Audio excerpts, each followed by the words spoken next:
The 82-game preseason is in the books, and it's finally time for the real season. Don't miss out on any NBA playoff action at DraftKings Sportsbook, an official sports betting partner of the NBA. From the play-in tournament through the finals, DraftKings Sportsbook has you covered with same-game parlays, live betting, odds boosts, and much more. Download the DraftKings Sportsbook app, use code Shannon. New customers can bet $5 and get $200 in bonus bets instantly. That's the code Shannon, only on DraftKings. The crown is yours.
Hello, thank you for joining us for another episode of Nightcap. I am your favorite Unc, Shannon Sharpe. Please make sure you hit that like button. Please make sure you hit that subscribe button. He's your favorite number 85, route runner extraordinaire, Bengals Ring of Fame honoree, Pro Bowler, All-Pro, Liberty City's own, Chad, Ochocinco, Rosado Johnson. Please, thank you again for joining us. Thank you guys for selling out Shai by Laportier. We're taking pre-orders only, and we're able to, we're going to fulfill all back orders, get that out to you. You guys have been tweeting me, letting you know you've been getting your shipment in. So I really, really appreciate your patience, and thank you again for supporting.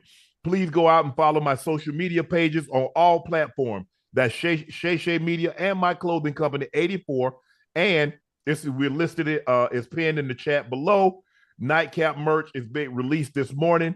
That link is also pinned in the chat, and qualities are limited, and they're selling out fast. We're offering free shipping on all orders over $100 and an additional 10% off when you order 2 or more items. Thank you, guys. We really appreciate that. And guess what? Because Ocho and I are nice. Well, yeah. Because Ocho and I are nice. Yeah. The show, and we want to show you guys our appreciation. We've created an additional 20% off if you use the code Saturday20. Right now, this is a one-time only offer tonight. As long as the show is in effect, use the code Saturday20, Saturday20 for an additional 20% off your purchase. It is. So thank you, guys. We really, really appreciate. Yeah, man, I know I need a haircut, man. Stop all that talking. How you know you need a haircut? Let me see. Where's that? What happened? Somebody in the chat. Yeah, boy, I'm looking at that thing. I got that. Man, that thing. It don't look that bad. It ain't look that bad. You need a haircut, or you need a lineup? You don't need a haircut. You need a lineup. Here's the thing. Yeah. When you used to getting a haircut twice a week, like I do, Ocho. Yes, sir. And you go a full week without getting one, you notice it. It's like when you cut your grass on the reg. If you go 1 week without cutting it, right, you notice it. But I'm gonna get a haircut tomorrow morning. My guy's gonna come in and touch me up. So, okay, Ocho, we had a very exciting game. The Mavs eliminate the number 1 seed, OKC Thunder, 117-116 to reach the Western Conference Finals. Remember the headlines that everybody said about me? Ocho, I said OKC. Y'all really think they go to the Western Conference Finals? Y'all think they go to the NBA Finals? I ain't one to say I told. Look at this, Ocho. Look what they got up there. You know what they said now? Yeah, now, I want them to run. Unc was right, with the same passion. Right. You see? Now, listen, OKC did put up a great fight. OKC put up a great fight, but obviously the experience. Number 1 seed not supposed to put up great fights. Number 1 seed supposed to win. I know, but Shai over there. I'm not gonna say he by himself. You know, Shai. You know, we got Jalen Williams. He got Chet Holmgren, but it's not enough. It's not enough to go against that three-headed monster over there with the Mavs in Dallas now. That goddamn Kyrie and Luka, and obviously PJ Washington. I'm gonna talk about PJ a little bit because he started off real bad tonight. He started off real bad tonight. He got in foul trouble early, but that second half, them key threes that he did hit in that game to seal it. The 2 free throws. And the free throws, you talk about clutch. I'm not calling them Kobe, but I'm saying PJ Washington was Kobe-ish. Oh, you mean Kobayashi? Kobe. Yeah, you know what I mean? You must be the hot dog each. I'm just saying, but having the first half like he had then being able to make those shots in a clutch situation, you know, because making free throws, I mean, to many that are watching from home, they think it's easy. Oh, no. They think it's so easy, but understand the pressures in a game of this magnitude where you want to close it out. Hey, that shit difficult now. That shit difficult. It is. I think the thing is, look, you know, I'm just giving the OKC Thunder. They're better than I actually thought they were, considering how well they performed. They wouldn't go away. This is a very, very young team. I'm talking about really, really, really young. I agree with you. I think they need one more superstar to pair along with Shai because he's sensational. He's been sensational the entire series. He showed why he was MVP runner-up. He showed why he's going to be probably a unanimous. He, Luka, and Yoke were probably unanimous first-team All-NBA players. He showed you why. He had the package. He hit the three. He had the mid-range. But he also showed you, man, I ain't got to live by these threes because he may get a lot of his buckets in the paint. Yeah, he get a lot of his points in the mid-range. He's sensational. I love watching this young man play, compete. I can assure you the Clippers did not see this coming. Kawhi, he wanted a veteran player to go along with it, or he was going to the Lakers. And the Clippers could not afford that to happen. So they got Paul George, but they had to give up Shai and a lot of draft picks. But Shai was sensational. They don't have anything to be. Yeah, I understand it's disappointing because you had the number 1 seed and you want to get at least to the Western Conference Finals. It didn't happen this year. And maybe they're a year early. So maybe next year was where they're supposed to be, where they are now. Maybe they were supposed to be there next year.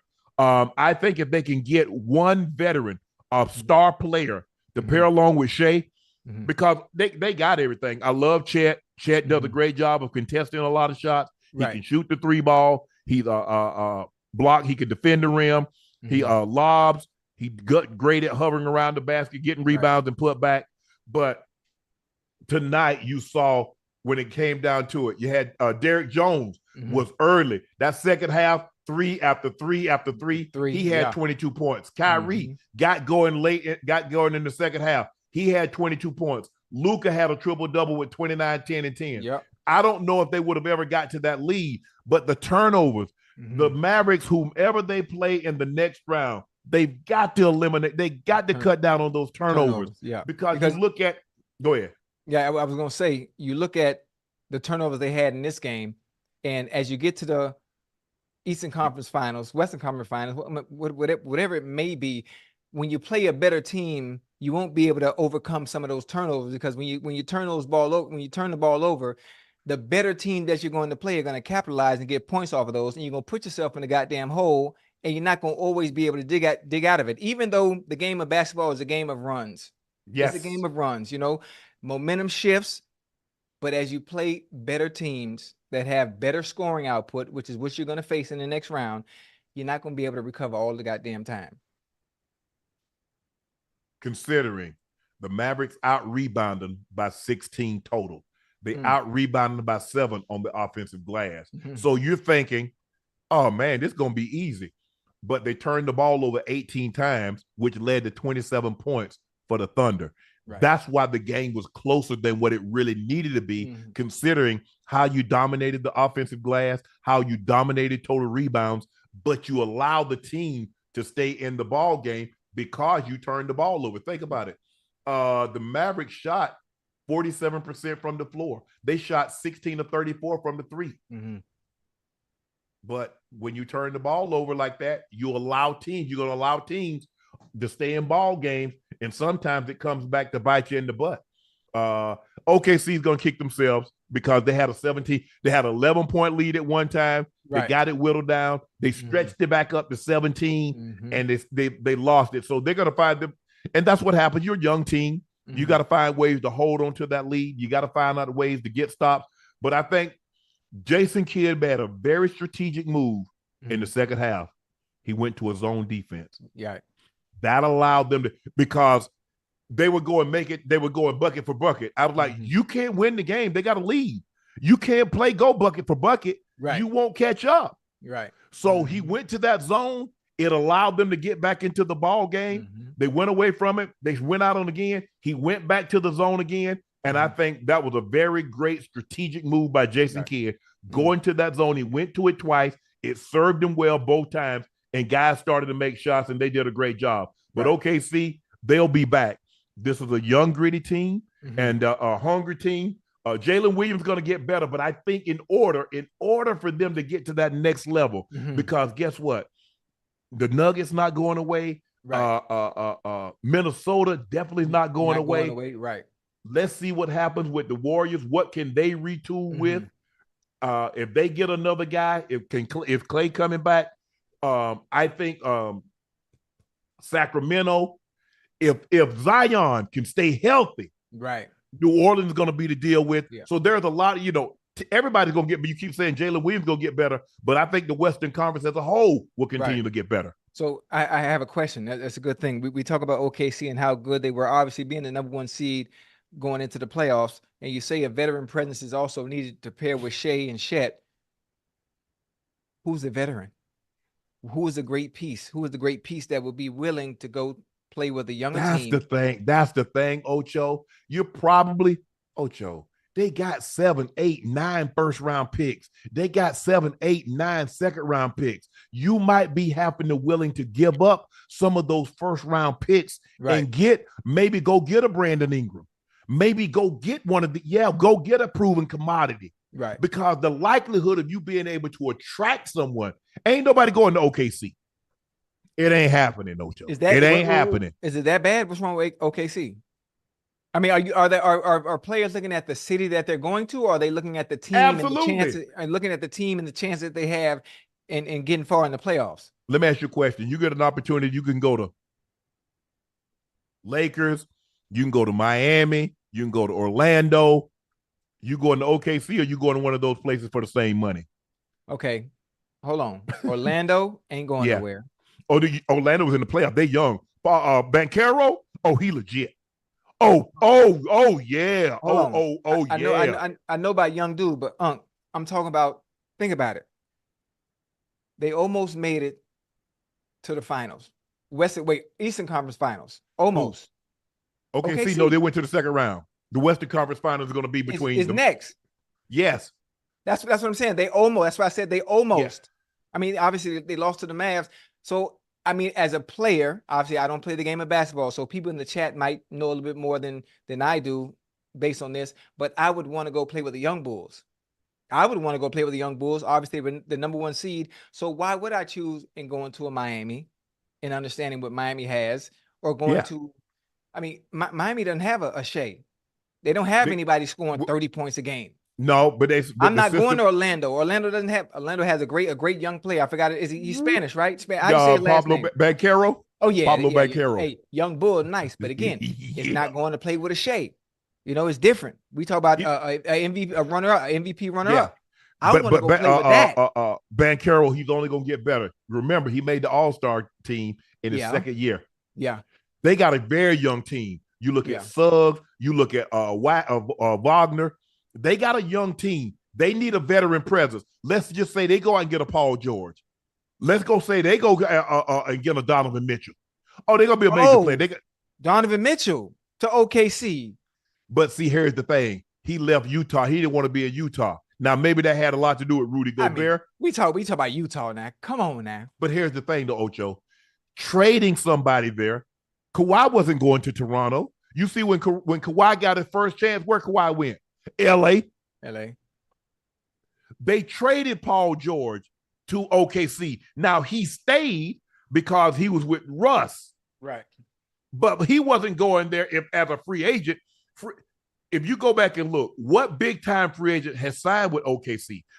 Only one big-time free agent has ever signed with San Antonio, and that was the guy from Portland. What's his name?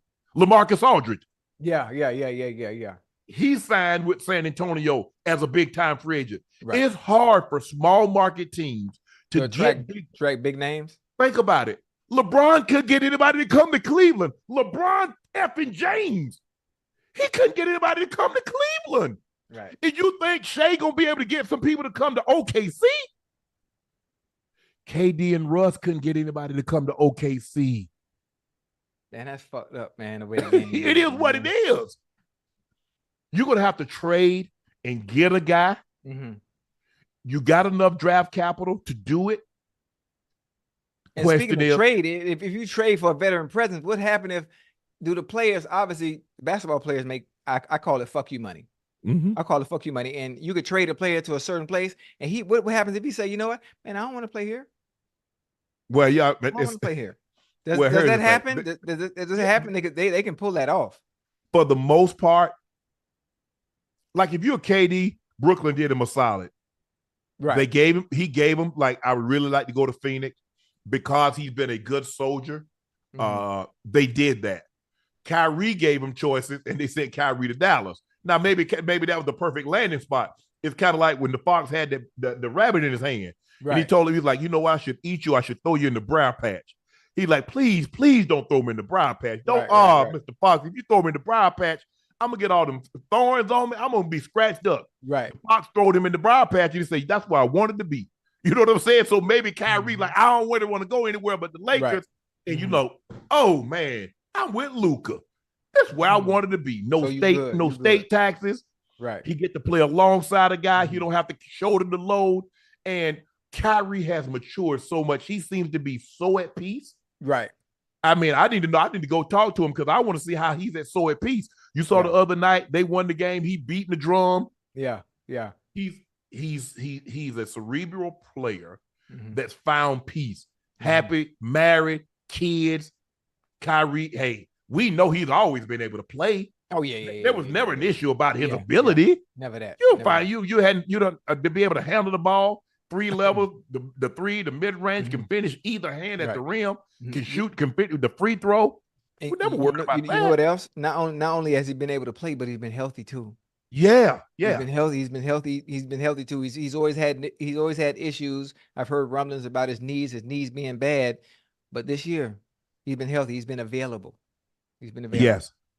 Yes. So it's gonna be very, very interesting. You know, this was Chet first year. He's only gonna get better. You saw the improvement from when he was a freshman at Gonzaga, and then all of a sudden he misses his entire first year. If there's something to be said about guys that miss their first year, Ocho, for the simple fact, even though you're not playing, you're learning. You're learning how to be a pro without having to be a pro by playing. Study habits, getting in the cold tub, rehabbing, lifting, how you conduct yourself on the road. That goes a long, long way. You look at guys like Joel Embiid, missed a lot of time. Ben Simmons missed time, although I don't think Ben Simmons will ever be what he once was. Injuries, and I think he got beat up so much mentally. I don't think he'll ever be what he once was, Ocho. But you look at guys that missed time their first year, Blake Griffin, some of these other guys, and it went a long way. But the Thunder go down 4-2 to the Mavs, 117-116. The Mavs move on. They face the winner of the Minnesota Timberwolves and the Denver Nuggets. So that's going to be a very interesting game. In their first 40 playoff games, LeBron James averaged 27.3, 8.3 rebounds, 7.3 assists. He shot 44% from the floor, 29% from the three-point line, 74% from the free throw line. In his first 40 playoff games, Luka's averaging 31 points a game, 9.4 rebounds, 8.2 assists. He's shooting 46% from the floor, 35% from the three, 72% from the free throw line. Yeah. Shai this year, Ocho, he was sensational. Crazy. 30 points a game, 6 rebounds a game, 6 assists a game, 2 steals a game.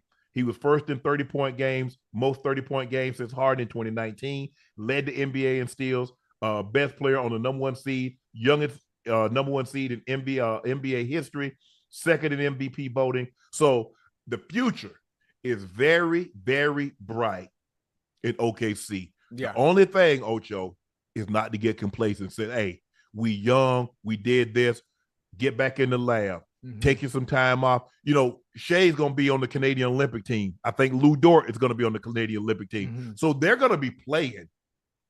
Hopefully, Jalen Williams, both of the Williams kids, Chet, they get right back into Isaiah Joe, Josh Giddey.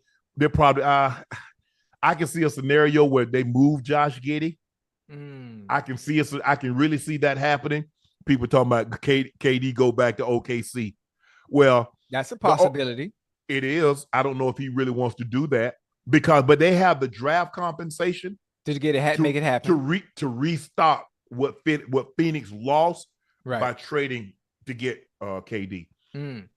But it was a great series. Yeah, it goes down 4-2. Could have easily gone 7 to join the other 2 7-game matchups. The Nuggets and the Wolves play game 7, and the Knicks and the Pacers play a game 7. So we almost had 3 game 7s, which the NBA would have loved. Ocho, Oleksandr Usyk established himself as the baddest man in the heavyweight division with a split decision win over Tyson Fury. He unifies all 4 belts. It's the first time we've had a unified heavyweight champion since Lennox Lewis in 1999. He became the undisputed heavyweight champion in Kingdom Arena in Riyadh. Riyadh, Saudi Arabia. The bout was everything fans could have hoped for. You saw Usyk established early. Fury gets it going, and then Usyk countered. I'm gonna say this. Fury, he took the fight serious, but he did too much antics. Yeah, but listen. I was just gonna say that. Now, when it comes to people or fighters that have a personality that make the sport entertaining, I think that's him. That's always been Fury. He's always been like that. He's approached all the fights that he's had with that fun, with that passion for it, with that entertainment value, where if you're paying whatever you're paying to see Fury fight, you're going to get that entertaining side of him as well. Right. I think it caught up to him a little bit. I can't remember by round. I think it might have been round 7 or maybe round. Yeah, round he dominated. Yeah, what round was it where he got rocked? Where he got rocked? What round was that? It might have been 7 or 8, Ocho. 7, 8. Now I said it on the show, and I say it all the time. The moment of truth for all boxers, it all comes down to your conditioning. I don't care how skillful you are. I don't care how well your IQ is, how much information you process when it comes between you and your opponent. From round 1 to 6, round 6 and 7 is the moment of truth where your conditioning comes into play. Because when you're not able to be on your bicycle and moving left to right and doing all the head movement, and you got to stand there and fight, and you got to exchange, you have no choice but to fight. What's gonna happen? Yeah, it was round 9. When he wasn't moving as much, what happens? He gets caught, and Usyk goes to work. And from that point on, from round 7, it might have been 7 and on, even though Fury tried to come back, it was too late. Yeah, it was too late. Every round from that point on, he went to work on him. Riyadh, Saudi Arabia. Riyadh.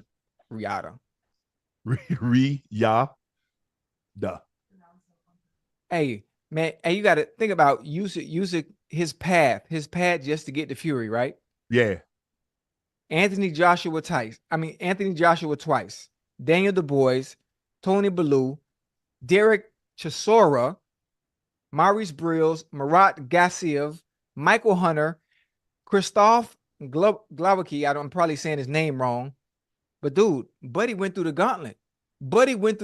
Just to get to this point. And mind you, they have a rematch clause no matter what. So regardless of who won the fight, they fighting again. I think maybe in October. I might be wrong as far as the date goes, but they fighting again in October. And I'm sure the fight will probably be back in Saudi Arabia again.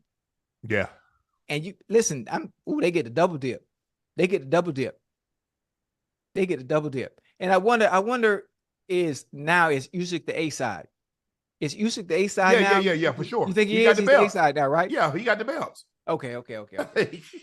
I think the thing is, Ocho, like at some point in time, you have to pick and choose because Usyk is he ain't no punk. The dude's he's a gold medal winning fighter. Right. And if you watched as the fight started to go, he's a smaller man, but he started walking him down. Listen, he walked him down, and he countered him because Fury tried to throw the uppercut from distance. He countered him right, left, over the top, and boom. Caught him. Now, here's the thing. Now, give Fury credit how he stayed up on his feet. After that, because they could have easily stopped the fight. And I believe I was scared the ref was going to walk in and call it. I thought he was getting ready to, but he let it go. Yeah, I think the thing I think Usyk is fighting for a bigger cause. Yeah, his country's been at war for the better part of 2 years. Did you hear what Fury said after the fight? I didn't. He said to the fact, I don't want to quote him wrong, but to the fact that they gave him the fight because of what was going on, they felt bad for what was going on. Don't do that. Don't undermine the man. The man whooped your ass. Come on, man. It's some to that nature, and I think that was classless on his part. You shouldn't do that. Give the man his credit. Yes, you lost, and you got a rematch, but don't say nothing like that. Don't. You got to be able to handle disappointment and prosperity the same way. Yes, and Vladimir Klitschko, heavyweight champion from the Ukraine, and when you're fighting for a higher purpose than just fighting, right? When it means something to your country. I mean, if you look at it, the way they honor their champions, they have parades. Those people win gold medals. I mean, maybe a little small town, but they're not. Their athletes in these foreign countries are revered. Yeah, Lomachenko, Messi, and Ronaldo, oh man, in the Ukraine, yes, icons, yes. So he's fighting for a bigger purpose. He beat you, Fury. He beat you fair and square. This ain't about yes, his country is at war. But that's not what he beat you, man. I don't like, because all the time that when you win and you said all these funny quotes about how you was drunk and you came in overweight and you won, don't shortchange the man. Give the man his credit. Say, you know what, tonight he was the better man. We're gonna do this thing again, and the next time I'm going to be the better man. But don't shortchange the man. They did, man. Listen, now Usyk has completed WBA cruiserweight, he did WBC cruiserweight, IBF Unified cruiserweight, WBO cruiserweight, ring cruiserweight, WBA heavyweight, WBC heavyweight, IBF heavyweight, WBO heavyweight, and ring heavyweight. You know what? I think two-division unified champ. Doesn't happen often. Unified champ. I think he should fight me. What you think? No.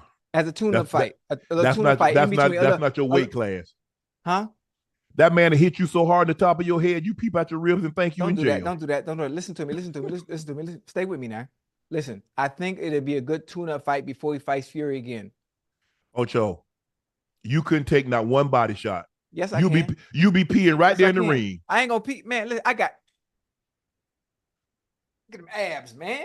Who can't take a body shot, man? Boy, you be pleading blood for a month. Man, I'm good, man. I'm ready, man. I'm ready to get back in the ring, man. I can't find nobody. Don't nobody want to fight me. Nah, you too light. I'm not too light. Man, you see that man just walked. That man just bought one of the most skilled heavyweights in the history of that division, and he walked him down. But you got to understand, he walked him down after round 6. Ocho. Fury fought beautiful the first 6 rounds. That is what you call a pure boxer, a skillful boxer. Yes. Defense, everything was on point. Ocho. He kept the jab on him, He kept the length out there, to measure distance. He fought a beautiful fight up until he got a little tired. But I'm saying, Ocho, here's the thing. He was 235, so you're gonna be giving up 50 pounds. Ooh. And I forget they that heavy. I keep forgetting. My bad. And the difference is when the heavyweight, for the most part, most heavyweights can turn the lights out with one punch. Hey, at any moment. That's the thing what makes heavyweight so dangerous. I mean, sometimes there have been some fighters that could Tommy Hearns could hit you with that overhand right, at the welterweight, the 147, and end the fight. Roberto Duran could end the fight. Horse hands. Yeah. Oh, yeah. There have been certain guys, I don't know if you remember him, John Mugabe, the Beast. I mean, there have been certain guys, obviously the heavyweights. You know, you had Ken Norton, you had Ernie Shaver, you had Big George Foreman, you had Ron Lyles. Right. A lot of those big heavyweight guys can turn the lights out of the fight. But these guys are not really heavy punchers. They're like really skilled boxers. Right. So they got to put a lot of punches together. If you see, if we saw when what's his name?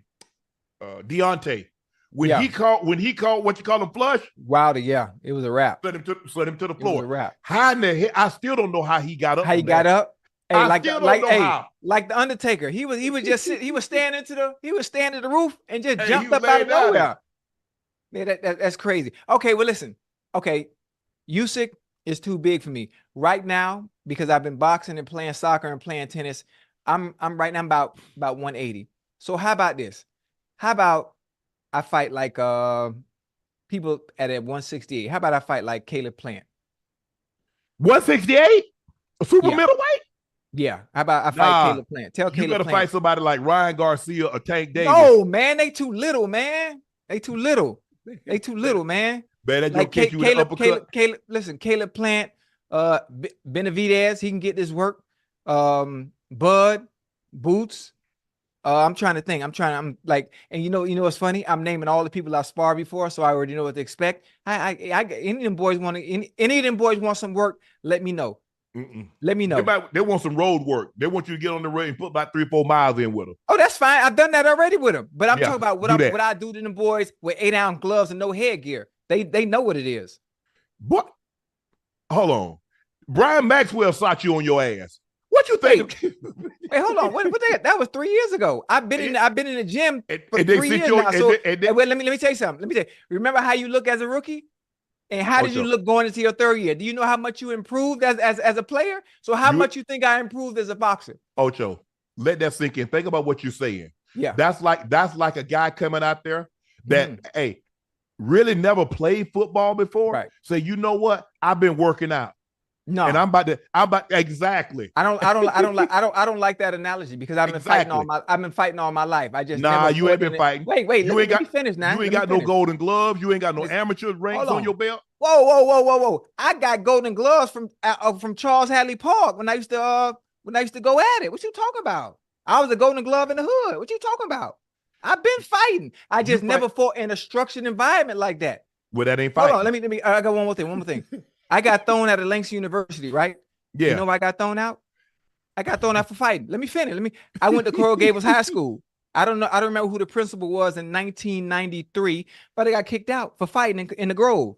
I tell you what, Ocho, go fight Mayweather. Go fight Mayweather. I don't want to fight Floyd. I want to fight Caleb Plant. I want to fight Boots or Bud. They ain't wasting their time with you. Huh? They ain't wasting their time with you. Man, they got better things to do. Man, I'll lock them niggas up, man. Stop playing with me, man. Hey, you need to have more faith in me, Unc. You got the faith of in the Bible it says, God said to have faith of a mustard seed. Yep. Well, and guess what? In order for a mustard seed to grow, what you got to do? You got to plant it. They're going to bury your ass. So I don't. I need my partner. Man. Man, you be slurring your speech and shit. Hey, man, I have to get you up off the red. Hell no. Get you up off YouTube. Hell no. Hey, that's fucked up. Hell no. Hey, listen, I'm in the, it's funny. I know the chat better BL. Man, he ain't gonna fight no better BL. Hey, I know the chat laughing their ass off. The people I'm calling, the people I'm calling out, obviously they're all friends of mine. I had the opportunity to work with them at one point in time, sparring. I don't think they didn't turn up on me because they could have killed me if they wanted to. But the fact that I was the fact that I was able to work with them, Unc, oh my goodness.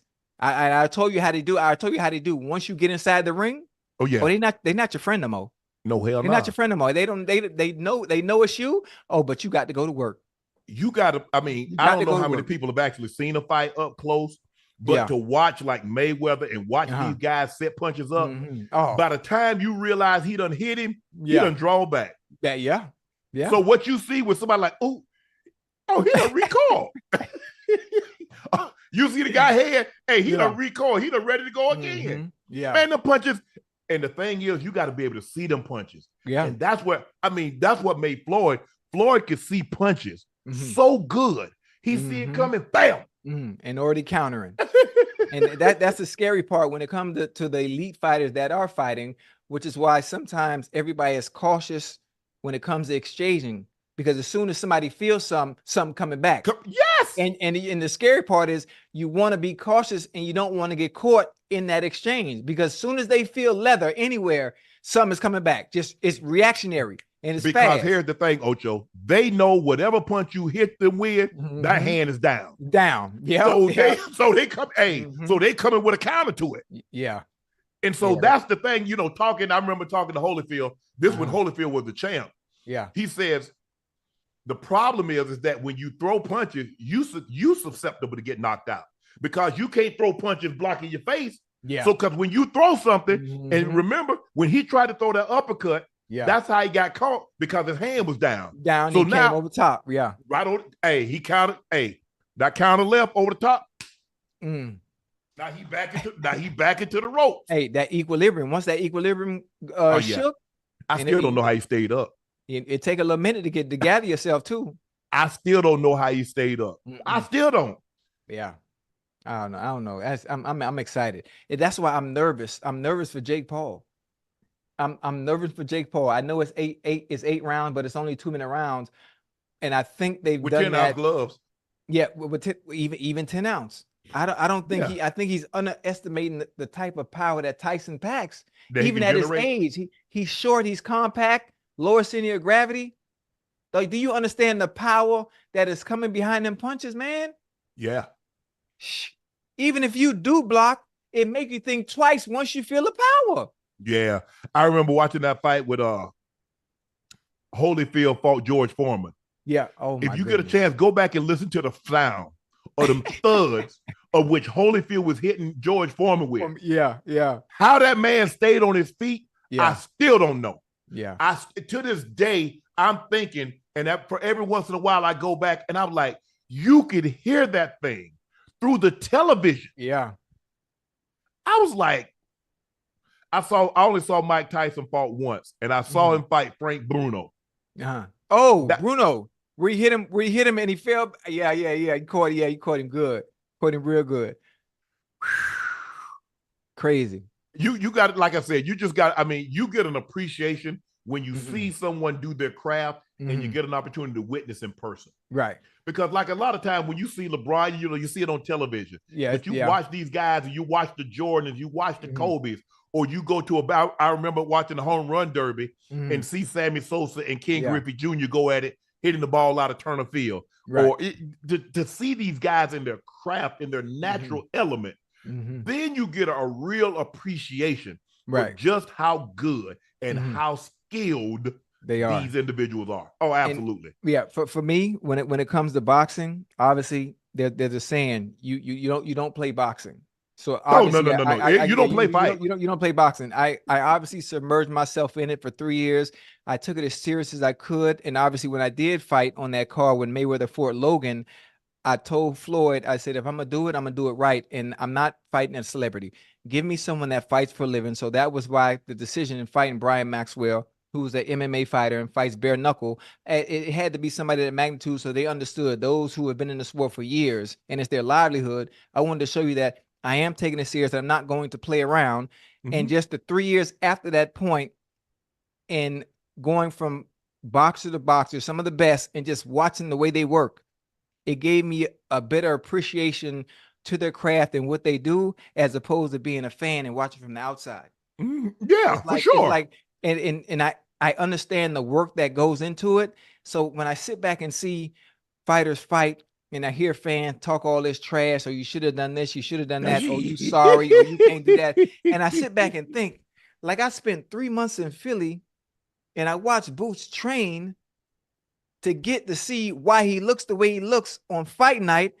I've watched Shakur, I watched Bud, and I just look at how everybody talk trash about all these fights. I watched Caleb Plant. Like, dude, do you understand what goes in the preparation just ahead of a fight? It's crazy, which is why I also said boxing to me is the most difficult sport. It's the hardest to do. There are no timeouts. There's nobody coming to save you if you get rocked. Like there's nothing. It's 3 minutes and he's trying to knock your head off. Yes. Oh, that's why I laugh. And you know, when people say, oh, he a bum. Shit. The guy at the end of the bench in the NBA will make anybody at the park look ridiculous. Anyone. We work out. I don't know if you've ever seen track. I'm talking about like professional track athletes. Yeah. Watch them work out. You think you running? Yeah. Watch them turn the times that they be turning. Different. And to do it over. And man, please. I thought we was doing something. Man. Hey, you know, I keep, and people, I'm looking at the chat. I think, I don't know if people actually watch boxing. People say, oh, Ocho, you got knocked out. Oh, Ocho, oh, you got slept. Do they actually watch boxing and understand what a knockdown is? When I think every fighter's been knocked down. Do people get that? I think they confuse the two. Yeah, it's not the fact of getting knocked down, it's getting up. Yeah. Especially when you've never been down before. Yeah. See, that's the mark of a fighter. Yeah. Because if you win, situation. Thank you, Unc. Thank you. I appreciate that. When you taste that canvas. Yeah. It was good. It was good. Because now everybody got to play until they get hit in the mouth and they touch the canvas. Damn, that plan. Hey, coach, this ain't working. Hey. Hey, and I told you my dumb ass, I go down, right? Yeah. I get up, you know, my football mentality, you know, somebody hit me good, you know, playing football, the first thing I do, I get up. Hey, boy, good hit, boy. Yeah. Should I get off the canvas? And I'm sitting there trying to dap dude up in the middle of the ring. He like, hey, man, we got to keep fighting, man. You can't do that here. Oh, my bad. Yeah. Because here's the thing. If I lay on the ground, they're going to be talking ish to you. Oh, yeah. So you got to play, you got to jump up, even if it's like, damn, that was a good one. Yeah, you got you ain't do nothing. That didn't hurt. I'll be right back, punk. Like, damn, hey, cuz, bring it a little lower next time now. But oh man, hey, that was fun. That was fun. Caitlin Clark drops 22, but Fever fall again to the Liberty remain winless. The results may be the same, but the loss was the most promising performance yet. Caitlin Clark finished 22 points on 9 of 17 shooting, 4 of 10 from the three, the most points in her most efficient game of a young pro career, while adding 8 assists, 6 turnovers. Yeah. 6 rebounds, 1 steal, committing 8 turnovers. She took a hard screen from Stewie, which nobody's surprised by that. But this is what Diana Taurasi was talking about. Right. It's because there's a learning curve. Everybody's not coming in like Candace Parker and winning MVP as a rookie. Because first of all, she's not like. Hey, they got to communicate that, man. Yeah, that's what I ain't communicating shit. Oh, excuse me. Your guy better do that. That's your guy's responsibility. You got to know if the screen coming, just yell, screen. Thank you. Listen, you know the only reason, it's the only reason I know now, and you know, the only reason I know that is because when we play on Pepper Park, which I'm doing tomorrow morning, them boys out there running plays. So if somebody coming to pick and screen me, I got my dude, my homie, hey boy, Ocho, the screen coming, screen. Or they let me know. So I'm like, I saw that early on Twitter. I'm like, wait a minute, why our teammates ain't yelling out screen? Hey. So then Twitter told me, well, there's a reason she went first, because the Fever obviously aren't that good. But listen, communication is a part of any sport you play. You got to call it out and let your teammate know, or she got to keep it. She got so many other things going on in her head. For one, people say you got to keep your head on a swivel. Yeah, okay. That's what you. On your right. Bingo. That's it. On your left. And it lets you know something's coming. Like, talk to me. Well, hey, that's what I'm saying. Hey, next time that happens, I'm gonna slap it out of you, man. Because don't nothing hurt worse than when you walk into something unexpected. You walk into the wall, you walk into the door, you don't expect it. Hey, you walking back. Think about you walking on the street and you walking. It's like, damn. Ooh. Hold on. Let me. How about this one though? Ain't nothing worse than being in a house Yes. and you go into the bathroom and you hit that pinky toe on the edge of the wall when you're trying to turn the corner. Woo!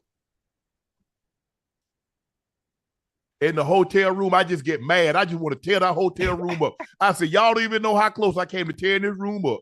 Because Ocho, it'd be dark. You not familiar. Like, I can pretty much go to the bathroom in the dark in my own house because I've made that trip 1,000 times. Yeah, you know your way around. But in the hotel, man, Ocho, I ain't gonna even lie, Ocho. Man, I went to the bathroom the other night. I thought I was peeing in the toilet. I peed all over the floor. Hey, I said, hey, Ocho, I cleaned that up in the morning. I went to bed.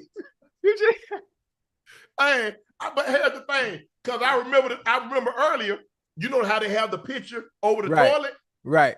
Man, I done walked into the shower, thought that was the picture. I said, I get that in the morning. I'm sorry. Hey, see, that's why I be leaving. That's why I be leaving the cleanup lady $60 to $80 because I know, hey, I'd have left it in the bed. Hey, man. That's why I like to go to the bathroom. Hey, you go downstairs. I stay upstairs, or I go downstairs. Because Ocho, in the middle of the night, I ain't trying to do no aiming. Right. You just in and out. Yeah, bro. I'm sleep. I'm trying to get sleep because I ain't got to turn the light. Because if you turn the light on, it's over for me. If I turn the light on, I ain't going back to sleep rest of the night. If it's 1 o'clock, 2 o'clock, I'm staying up till 4. You up? Yeah, I'm up. Okay, I got you. So I'm sorry. Housekeeping. I'm really sorry about that. But that was Jordan. He was in room 1407. His name was Jordan Barber. That was him. that was him. So if y'all want to charge him a little extra for cleaning up his room, I ain't even mad at you guys. Ocho, she look, I think she's gonna be great. Yeah. I think there's a learning curve that comes along with this. It's just like, there's some rookies. There's a learning curve for Kobe. There's a learning curve for a lot of guys. There are very few guys that come in that's ready to play like a 18-year-old LeBron or like a 21-year-old Michael Jordan. Normally, there's a learning curve for rookies. Or you get a guy like a Tim Duncan. Right. But Tim Duncan, guys like that, they don't grow on trees. Like, there have been one player in WNBA history that was Rookie of the Year and MVP. Her name was Candace Parker. Everybody know how great Candace Parker was. So to think that Caitlin Clark was going to come in and just replicate that in the 25, 26, 27-year history of the WNBA, this won one. Yeah. Think about all the great players that's come in after her. The Stewies, the Tarasis, the Maya Moores, the Simone Augustus. None of them did that. Yeah. And she's going to get better as time goes. Yes. She absolutely going to get better. Listen, and also, once she gets acclimated to the game tempo. The speed of the game, yes. And when the game starts to become slow and it slows down for her, then we're going to see a replication of what she was doing at Iowa. How long that takes is all on her. You see the difference is she's had a lot of turnovers. See the stuff that she could get away with in college? Can't get away with that. No, everybody's athletically a little bit better, a little faster, athletically gifted.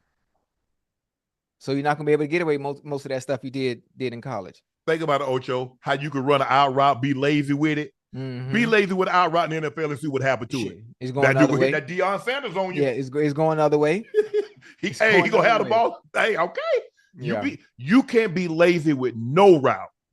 These guys are too. Even the worst corner, you get lazy with a route. Yeah, going the other way. It's really simple.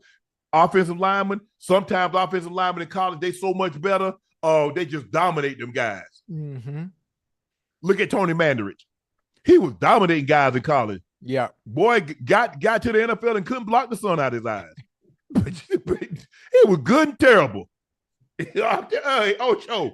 And when you that big, when you an offensive lineman, right, and you that big, where they gonna put you at, Ocho? See, if you're a defensive lineman, right, I can move you to the offense because you got a mentality. I can just teach you some technique. If you're an offensive lineman, you ain't gonna be nothing but a big ass equipment manager. Yeah. You know what I'm saying? You could be 6'4", handing out towels and washing pans. Cause you in the way. That's it. You in the way. Yeah. So it's a different mindset from college to the NFL, whatever the level. Ocho, when they hear us say there's levels to this. Yes, yeah.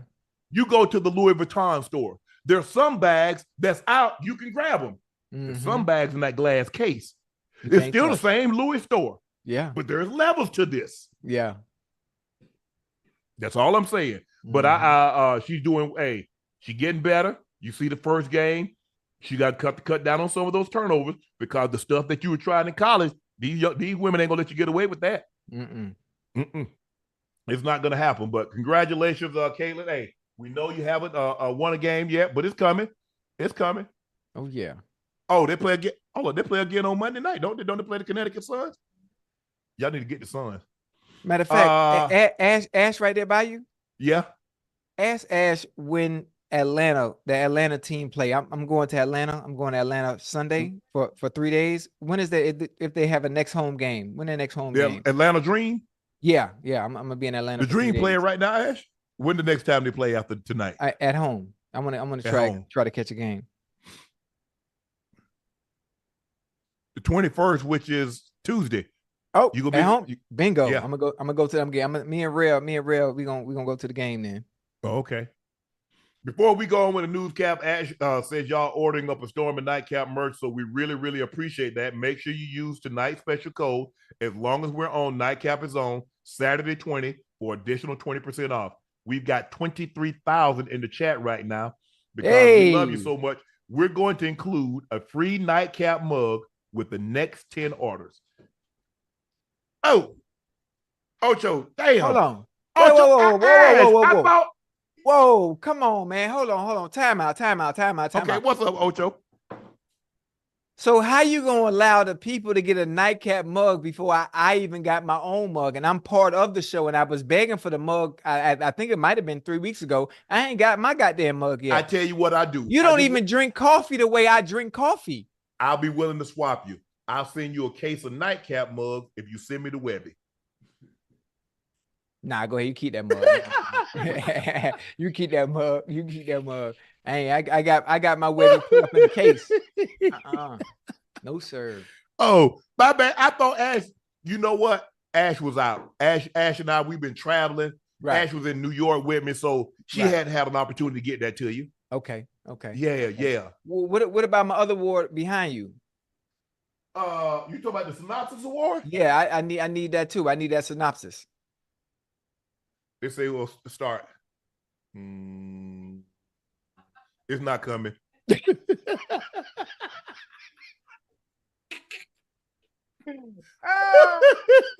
all right. It's all right. That's all right. Listen, we gonna be at many more award shows. Yes. In the future, and I'm gonna make sure I'm leaving with my own award. We got the Shorty Awards, but we're not going to those. We got the Shorty Awards coming up Wednesday. Why are we not going? Well, you can go. Tell me to go because I'm finna get my tell me where to go. It's in Vegas? No, I'll be in Vegas. Okay, you tell me where the Shorty Awards are. I'm gonna go on behalf of both of us. Okay. you okay. Yeah, I need my award. Okay. The next, so we're gonna do we appreciate you guys so much. Make sure you're using tonight's special code Saturday 20 for an additional 20% off. We got 23,000 people in the chat. Let's make sure y'all go hit that like button and hit that subscribe button because we love y'all. I mean, we really, really, truly love you guys, and we appreciate the support that you've shown us since September. The next 10 orders will receive one of these, a Nightcap coffee mug. Ocho don't even have them yet. So that's right. You heard me. The next 10 orders, not only do you get 20% off, you get a free coffee mug. Guys, we appreciate that. Also, Ocho, I don't know if you saw track and field today, but Sydney Mclaughlin laid down a blistering time. She went 22:07 in the Open 200. She beat some Gabby Thomas. Yeah. Sid added the 200 to a. She working on speed work because Fem Cabole, they've been hyping Fem Cabole in the 400. She said, "I'm gonna come back." Y'all know who this is. I'm Sydney Mclaughlin, Levrone. If I'm not mistaken, I think she married a good friend of mine, Kevin Levrone. He was a professional bodybuilder. I think that's his nephew. Okay. Look here. Y'all need to stop. I'm one of the most versatile women in the history of track and field. Oh, yeah. Now, most definitely. Sharika Jackson can make a case to that because Sharika Jackson has won medals at the 400, the 200, and the 100. But Sydney got a gold medal at the Olympics. She got the silver medal, if I'm not mistaken, in the Open 4. And so could she win? She went 22:07. And she came off the turn. It was a wrap. It wasn't. Hey, Abby Steiner was in that race. We know Abby Steiner, who's run I think 21.8. Gabby Thomas has won 21.65, and she blew the doors off him. So Man, would I be surprised? I wouldn't be surprised if Sid went sub 50 in the 4 hurdles. In the 4? Ooh. She might be the only woman. She right now.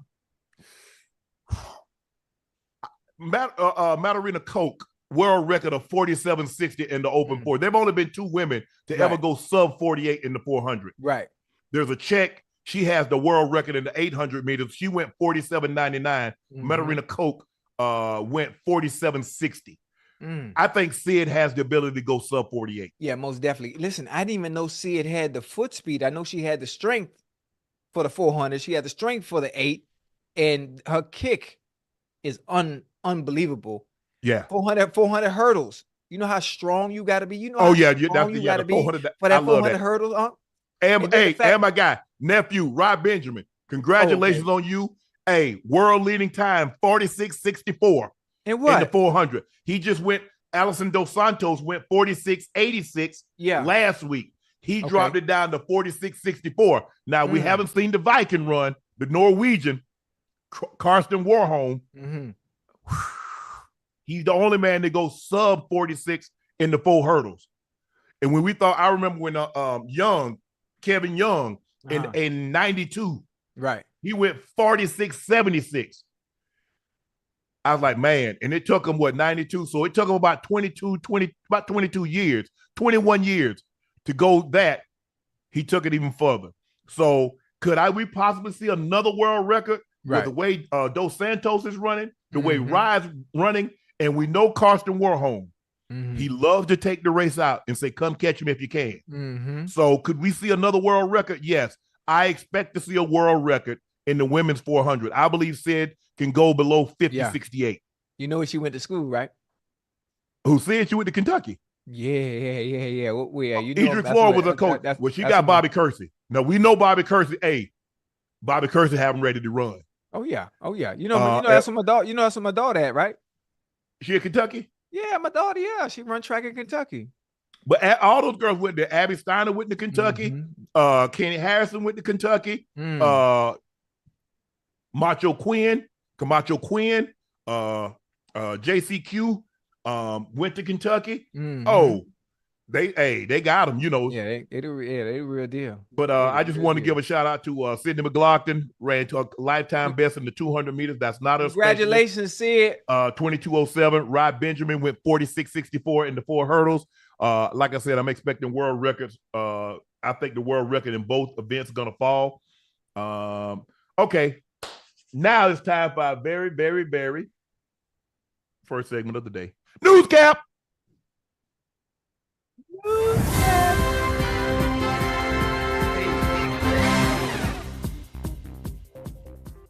The Chiefs face an unprecedented schedule no NFL team has faced in nearly a century. KC is hoping to become the first team to secure an elusive feat, winning 3 consecutive Super Bowls. The path will be a difficult one, even for Kansas City. No team has even made a Super Bowl appearance, much less won the game after winning the past 2 Super Bowls. The closest, the 49ers lost in the NFC Championship game. If I'm not mistaken, I think they lost 13-10. They lost to the Giants. That was the year the Giants ended up beating Buffalo with the wide right kick. But there's an expected element.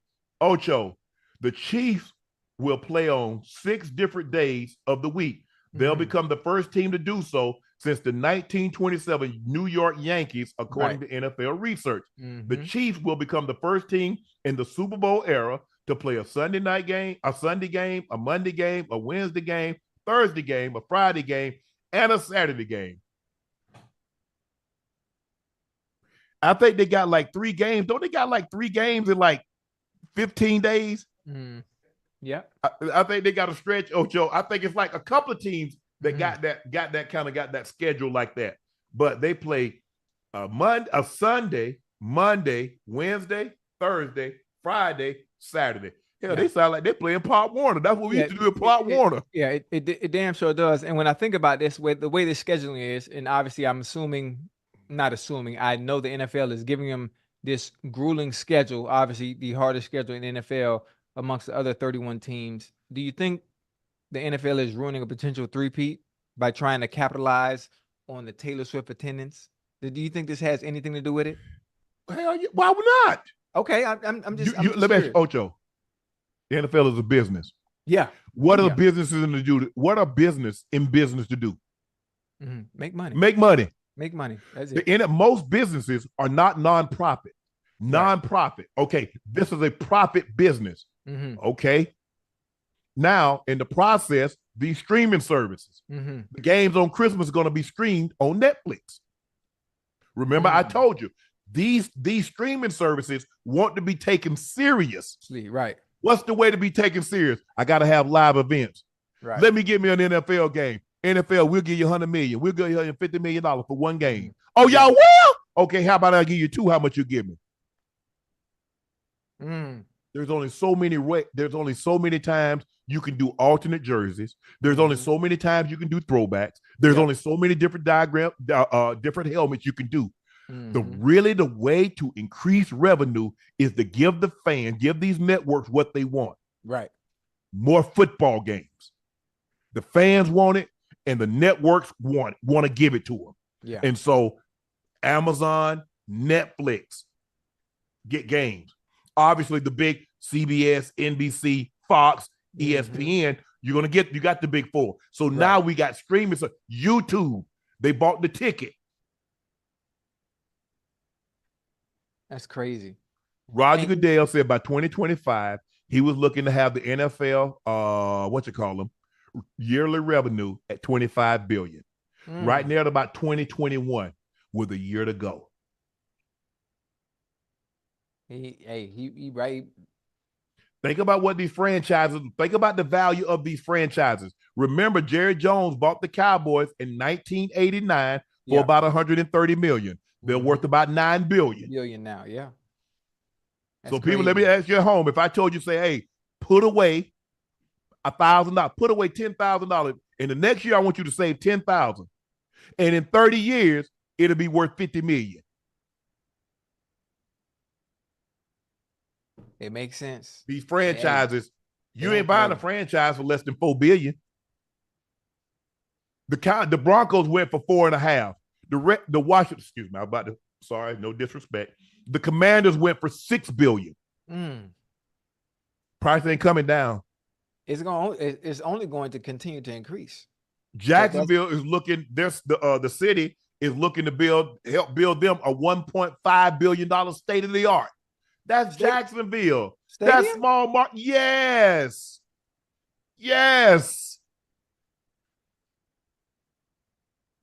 Oh. They owner got that bag now.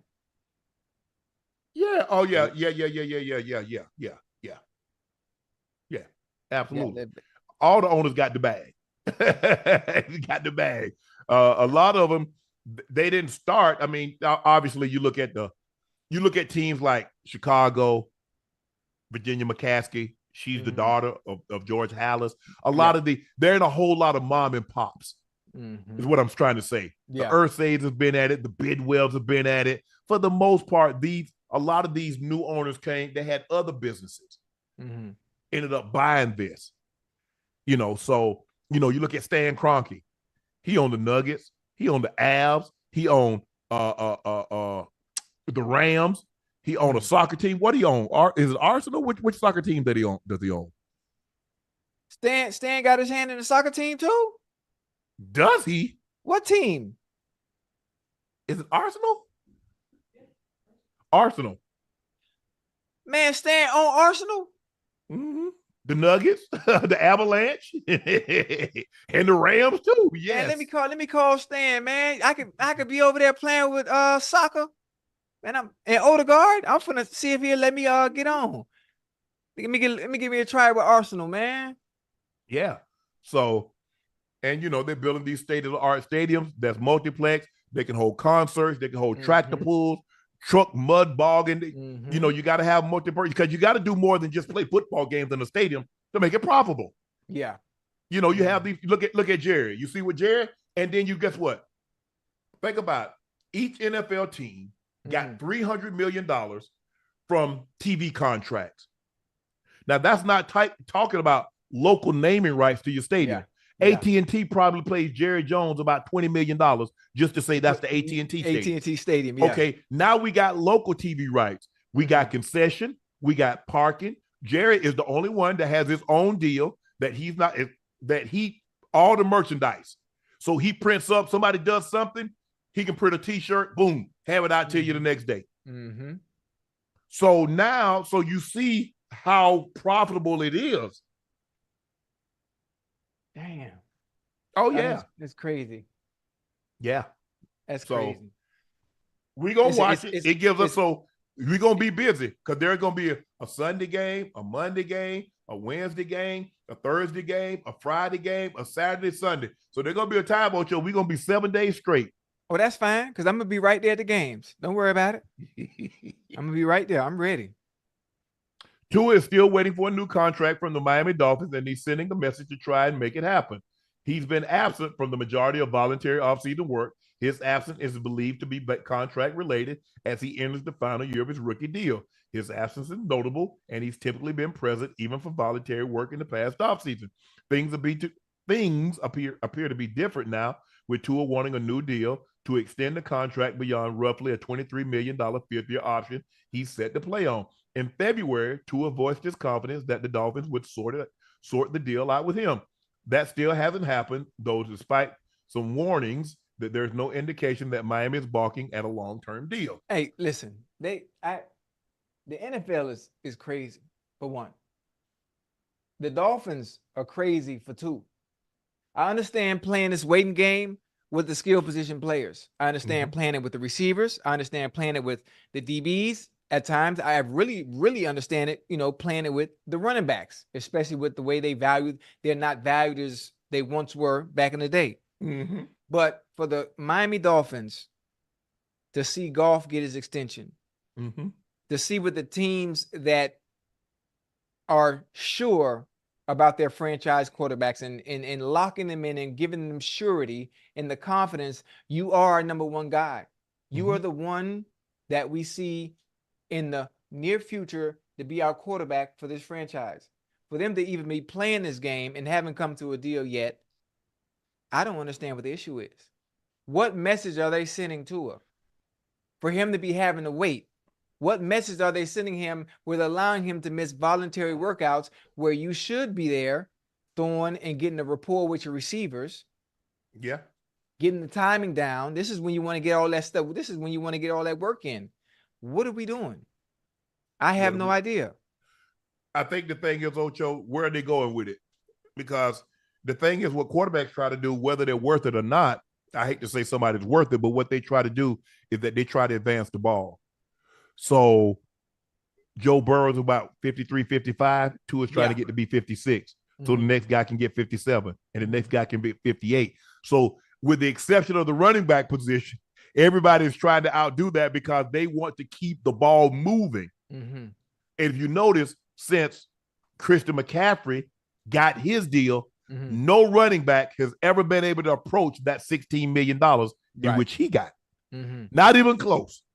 Do you think Tua is trying to get more than the top three quarterbacks? What's the going rate? He said, hold on. Joe Burrow got his deal. Joe Burrow hasn't won a Super Bowl either.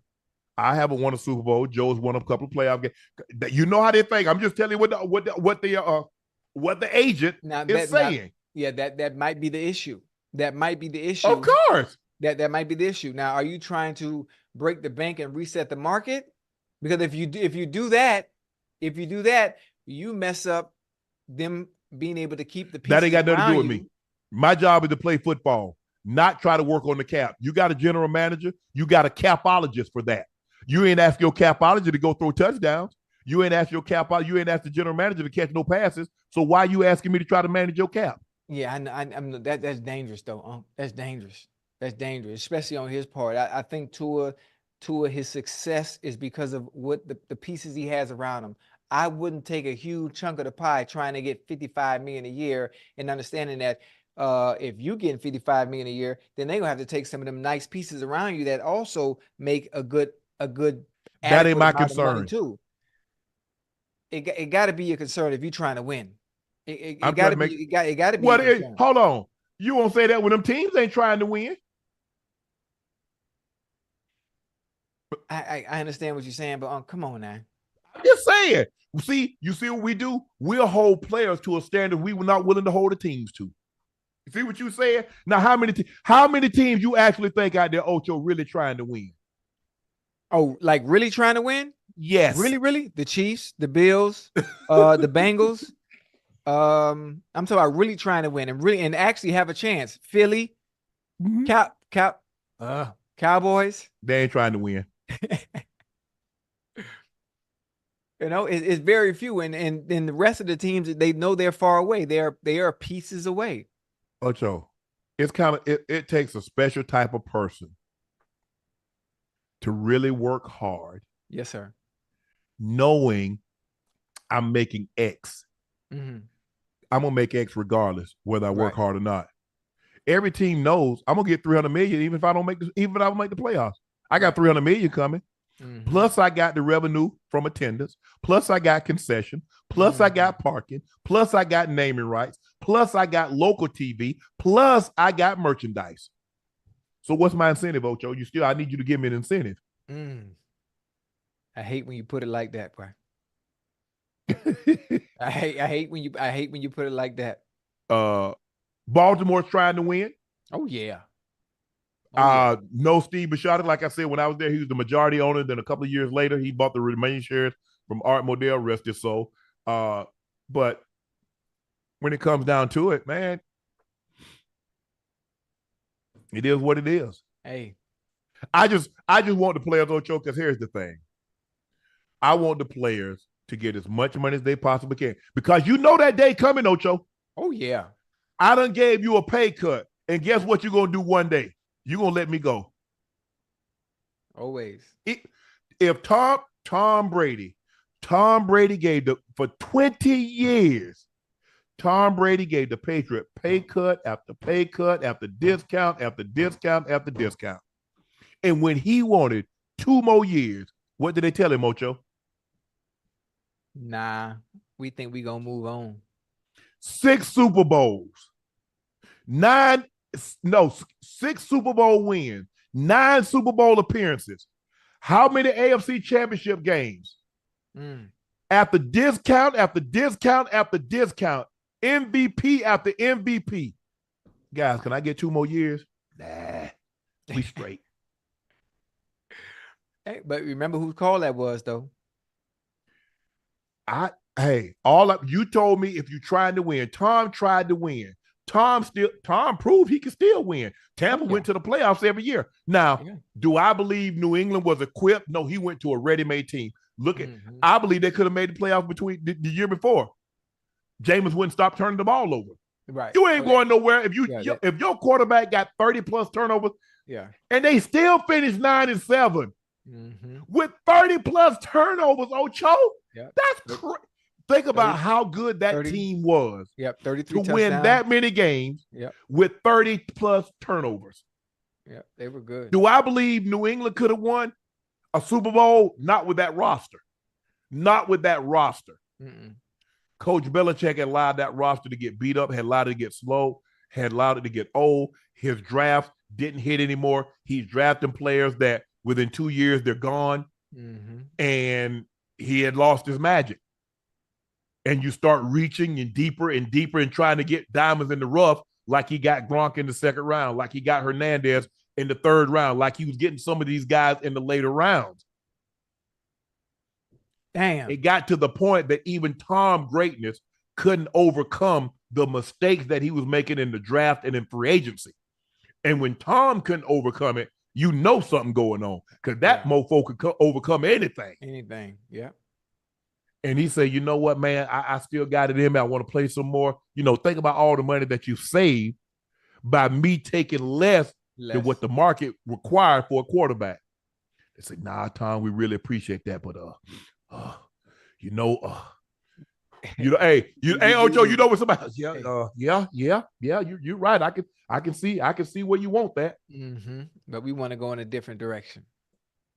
Tom Brady should have been like a Coach Krzyzewski, a Coach Smith, Coach Summit, without any checkered anything in the resume. You retire when you want to, son. Yeah. I understand it's going to become, but if he wants to play 2 more years, let him get 2 more years. Let him get it. He's earned it. Yes. It was deserved. Yes. It was deserved. So that just goes to show you, there's going to come a time, no matter how well you play, no matter how many discounts you give them. Joe Montana, Jerry Rice got released. The greatest of all time. So in other words, basically what you're saying is Tua is in his right to do what he's doing then. Yeah. Okay. I like it. Yeah. I like it. I just want to see my team. Obviously, man, I'm from Miami. I want to see my team do well, but I do understand how Tua is able to be successful is because of the pieces that he has around him. Tyreek, Waddle, OBJ, H-Han, Mostert, the offensive line. It's you take all the meat and potatoes of that money. Some of those pieces got to go. They got to go. And then now everything, the onus is on you, where you got to do it without the superstars around you. Yeah. And then it can get a little scary. Well, I don't believe he's that. I don't think he's Mahomes. We see Mahomes. They traded one of probably the most dangerous receiver in football. Right. And they go to 2 Super Bowls. The guy wins an MVP and 2 Super Bowl MVPs. He's not that. He's not that. Can you imagine if I gave Mahomes those weapons? That come on now. That's unfair. But that's what I'm saying. That's my thing, Ocho, is that, look, that's a great situation. And I understand. For me, I'm just saying get your money. But I got to look around the situation. Okay, I'm in a situation. I got no state tax. I got Tyreek. I got Waddle. I got Mostert. I got, Wilson. I got these guys. Odell. Okay. Odell. I mean, you see what happened. You lost Christian Wilkins. I mean, you had Xavier Howard is gone. You had to get off a couple of linebackers. You got Chubb that was hurt. You got Phillips that was hurt. I mean, you have to score points because the likelihood of guys coming back from Achilles and being able to play right now, it's not good. I mean, well, they do got a nice DN from goddamn Penn State, Chop. Oh yeah, Chop Robinson. I like Chop. Yeah. Bleacher Report ranked every NFL offense after the 2024 draft. The 49ers was 1, the Chiefs were 2, Lions were 3, the Dolphins were 4, Eagles were 5, Ravens 6, Bengals 7, Bills 8, Cowboys 9, Packers are 10. I'm surprised, because every year the Cowboys normally number 1. For real? Yeah. I'm trying to think about this. All right, the 49ers deserve to be exactly where they are. The Chiefs as well. Yeah. Lions, hell yeah. Amon St. Brown, that boy. Yeah. Dolphins, Jameson Williams. They got Laporta. They got Gibbs at running back. Yeah. Dolphins, okay. Dolphins, obviously. Eagles, goddamn Devontae and goddamn AJ Brown. AJ Brown. Deal. And they just added Saquon. Yeah, so I'm sure from 5. Yeah, they got Dallas Goedert. It's gonna be a little higher. Ravens, rightfully so. Bengals, you already know what that offense is like. Bills, I like it. I like the Packers. Like the Pack. I'm not so sure I wouldn't have, you know what? Had they kept Aaron Jones, I'm not so sure I wouldn't have the Packers higher. Hey, why would I just get ready to say that? I would put the Ravens down a little bit, and I would have in place of, I would put the Bengals where the Ravens are, then I put the Packers, then the Bills, then the Ravens, simply because they don't throw the ball enough for me. Mm-hmm. They don't throw it enough. Too much of the onus of the offense is based on Lamar and running. Obviously, they have Derrick Henry now, so I think that takes some of the pressure off of Lamar. But just the fact that they run the ball so much, and Well, everybody maybe they else got throws Derrick it. Henry. They're counting on Derrick Henry to take some of that running load off of Lamar. I have a question. Yes. Why the Jets offense? Why is it in here? Is it simply for the fact that they have Aaron Rodgers? Where the Jets Or at? The Jets at 13. Yes. Yes. okay. I like the Colts. I like the Chargers, Seahawks, and Geno. I like that.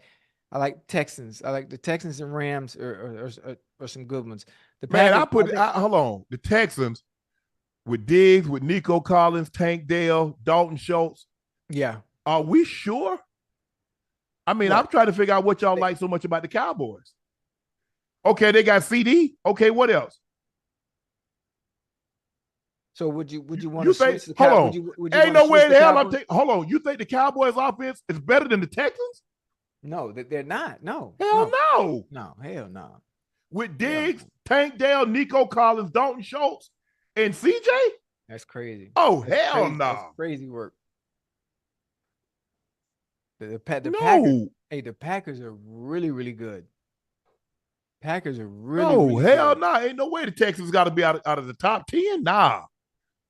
I'm not so sure they're not better than the Bills. Are you just I mean, I'm trying to figure out the Bills did lose Stephon Diggs. Yeah. Keon Coleman is a rookie. Yeah.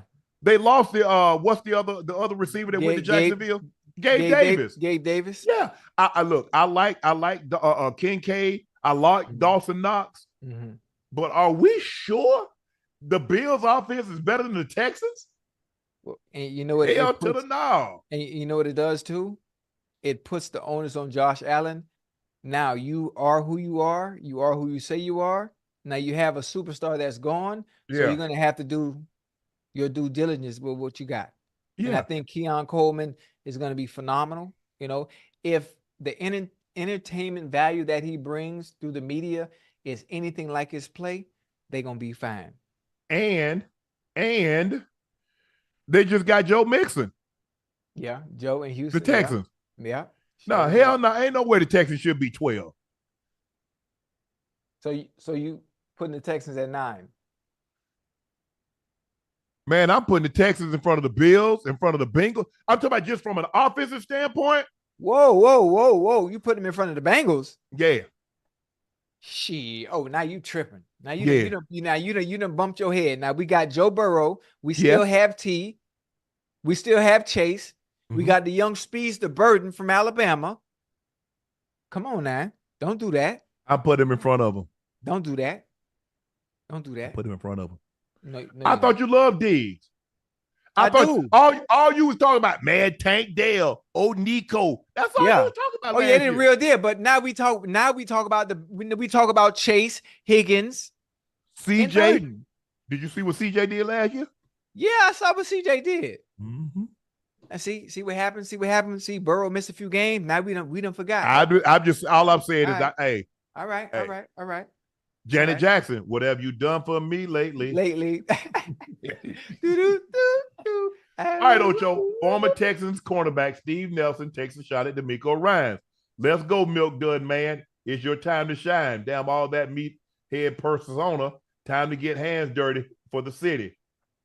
We need, hold on. What is this about? The tornado in Houston, right? We need local sports teams to send relief to Houston residents. People are without power and food. I was there. I was not so sure that we were going to be able to do Thursday night because it kind of knocked the power out in the hotel. Right. And I was only able to watch the second half of the game. Mm-hmm. And, the guy came up and says, I'm sorry, Mr. Sharpe, that we got there late, that we had to get people that end up being stuck in the elevator. And so, I mean, I'm sure But I'm saying, why are you trying to take a shot at DeMeco? That's the Houston Texans. That's what's the owner? What's the owner name? What McNair. That's Cal or Hal McNair. I mean, so you're not gonna say anything. So you're not gonna say anything about the Houston Texans and their ownership. Right. You're gonna make it about the head coach. I have a question. Man, get kicked. I love brother Steven Nelson, but did he see what DeMeco Ryans and the Houston Texans did for the city last year? Did he miss what they did last year? The improvement in the drafting of CJ Stroud as a rookie who had a historic season as a quarterback. Yeah. Did he not see what they did? But you mean trying to get your hands dirty, bro? Come on now. But they got dirty. They got dirty. He's trying. I guess he's trying to say now with the tornadoes. It was tornado, right? Tornado that touched down, right? Knocked the power out. There are people without water. There's people without power. They want him to go out there. Yeah, that's get his hands dirty. Yes. Okay. I see where you're going with it. Okay, my bad. But I'm just saying, but hold on, bro. I mean, so you still got the Texans. They live there, Timmer Fertitta. You got the Astros, Crane, he's right there. You got you ain't mentioned no other, he ain't mentioned no other head coach. He ain't mentioned no manager, which is in baseball, no head coach, which is in basketball, just DeMeco. You see? Did Steve get a chance? Was he there did he play last year? I don't the name is not familiar to me. He played last year. Oh, with the Texans? Yeah. Okay. They must be gave the boot. I see where it's coming from. Okay, I get it. Understandable. I get it.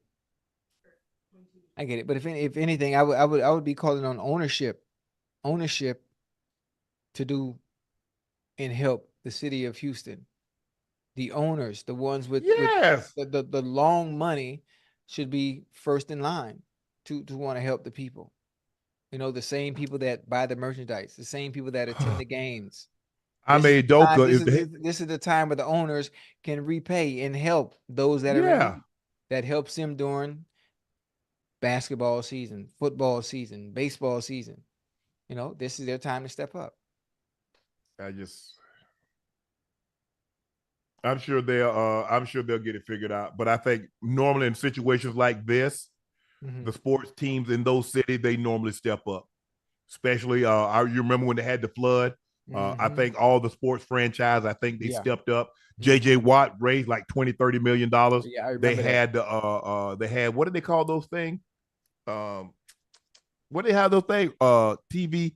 There used to be the United Negro College Fund. What do they call it when they raise money?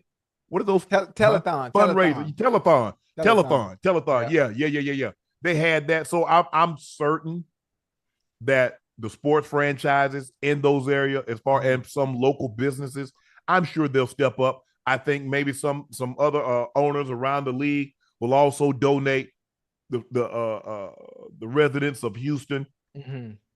I know it's your inconvenience right now. Hopefully there is no loss of life, just some property. Those things can be replaced. Right. So hopefully I don't think anybody, I didn't read, and if I'm speaking out of turn, please correct me, but hopefully no one lost their life. But I'm going to push back on this for him to call out some people lied. Seven people lost their lives. So we're sorry about the lives that were lost in this disaster, this hurricane that touched down on Thursday. But I'm disappointed that he would call out an individual by name. It doesn't make sense to me. It doesn't sit right with me. So I'm sure the franchises, the sports franchise, the sporting franchises in Houston, as well as some local businesses, will come together. Even some of the owners around the league, that's what they normally do.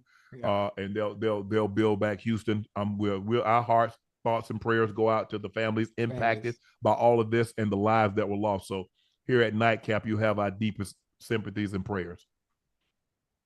Scottie Scheffler was arrested before the PGA Championship. The world's top-ranked golfer was arrested Friday morning while driving to Valhalla, golf club to prepare for his second round of the tournament. The incident occurred amid a traffic jam caused by a fatal accident about a mile away where a tournament volunteer was struck and killed by a shuttle bus. According to a police report, Scheffler, in an attempt to bypass the bottleneck, pulled around and congested into an adjacent lane where Detective Brian Gillis of the Louisville Metro Police was directing traffic. Gillis said that he stopped Scheffler and attempted to give him instructions, but Scheffler refused to comply and accelerated forward, dragging him to the ground. While many details around the incident remain murky, this much is clear.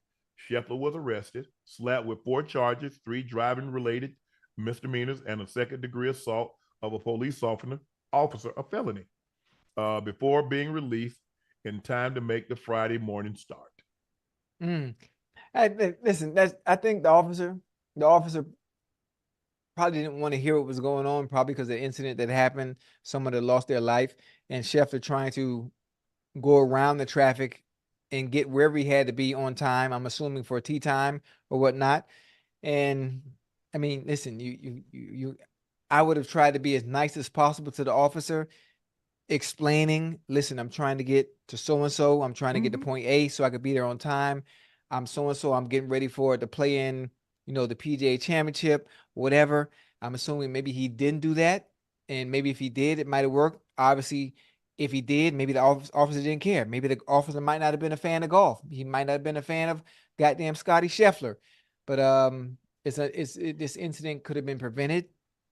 If Scottie Scheffler would have stopped, that's how you prevent it. Yeah. Because most definitely. when there's an officer on site, right, he takes command of all. So traffic. I don't care about a traffic light. I don't care about a stop sign. Right. He's in command. You must obey the officer. Yeah, always. So once he said stop, you trying to pull around and accelerate, there's no, hold on.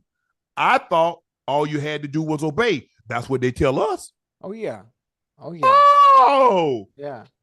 I thought that's what I heard. Yeah. If you just obey the officer. And now, we know a lot of time compliance, it's amazing. Yeah.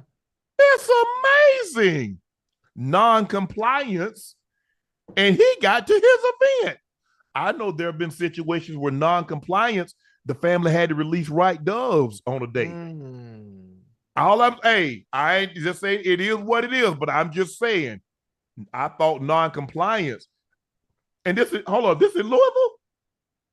Is this in Louisville? I know this is not where Breonna Taylor lost her life when they kicked in the. Yeah. We'll discuss that another day. We'll make that a segment of another day, another time. Another day. Hopefully everything can get cleared up. Yeah. Scottie Scheffler was in the wrong. I think he admitted that he was in the wrong. At least I hope he acknowledges that he was in the wrong, because the officer, at that point in time, the officer doesn't know. He just knows there's been a tragedy. Yeah. And normally tragedy is going to trump whatever that you may, but maybe at that point in time, the golf tournament take a back seat to loss of life. Yeah, always. And I don't, you know what? He probably didn't even understand what was going on. He was just trying to get to where he was. And one thing, when there's a traffic jam, when there's traffic, cops are not explaining to you what went on. Yeah. They're not they explaining got to. what went on. They're telling you, listen, stop, stay in line. You can't go around all the traffic, because if you can do it, then everybody else gonna follow right behind you and try to do it too. Right. Yeah. Yeah. Yeah, Scotty, that's my dude. Me and Scotty played 18 holes at Pebble Beach. Oh, Lord have mercy. Hey, keep talking, Ocho. I gotta go to the bathroom. All right. Hey, chat, what y'all want to talk about? Talk about. Hey, anybody in the chat from Miami? We hooping tomorrow at Pepper Park at 8:00 in the morning. If y'all want to come through, y'all want to come through and check me out. And I scored 2 goals. I scored 2 goals tonight too. I scored 2 goals tonight on my soccer team and my Jamaican team. We call top notch. Matter of fact, we so good we could probably beat Real Madrid right now. That's how good we are. All Jamaicans. I'm the only Yank, and I don't understand nothing the boys be saying. Other than that, chat, y'all good. I love y'all. Make sure you use the code if you get Nightcap merch. The code was Saturday. Yep, Saturday 20. That's what it is. Saturday 20. That's the code. So y'all grab the merch. The quality is real good. The quality is real thick. real thick. I will go into explanation on the type of cotton we're using, but we use the kind of cotton they use on mummies. Yeah, that's the kind of cotton we use. You know, that's that good Egyptian cotton. Yeah. And that's pretty much it. Recycled cotton. Oh, recycled? We use recycled cotton? Recycled cotton, heavier weight, made in LA.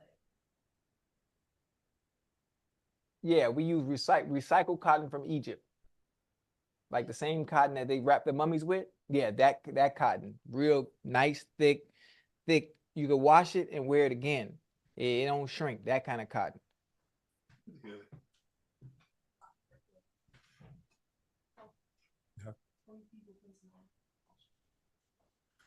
Hey, I tell you what we're gonna do. This is what we're gonna do, Ocho. If we can get 20 people to order in the next 10 minutes, yeah, I'll ship you your mug. Hey, 20 people. Hey, 20 people, man. Listen. We'll see how bad they want you to get this mug. 20 people. Hey, if y'all could listen, just do me a solid. I would like my mug.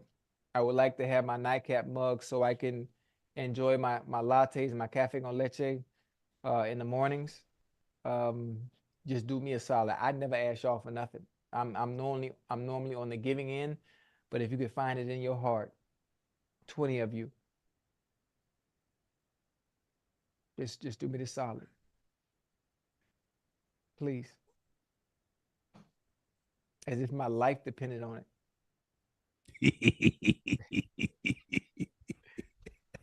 I wonder if Rail up. Rail! Baby! Tell Rail she got to order too. Yeah, matter of fact, oh man, let me tell her go order something real quick, man. Cause that's gonna be 1 out of 20. Ocho, you ain't getting the mugs. And I sent Ocho his Funko.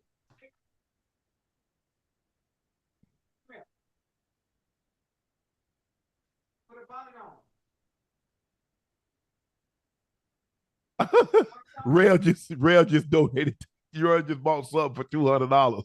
Hey, she said she just gave us $200. Yeah, she did. Yeah. Hey, let me tell you something. That's a hoodie. That's a hoodie and a hat. Okay, so send me my mug. No. You got 20 items. Okay, what? Other people, man. See, hey, other people y'all order, man, because see, Real gave us $200. My baby got money. My baby got money. Yeah. See, you see what I'm talking about? You see what I'm talking about? See what I'm talking about? What?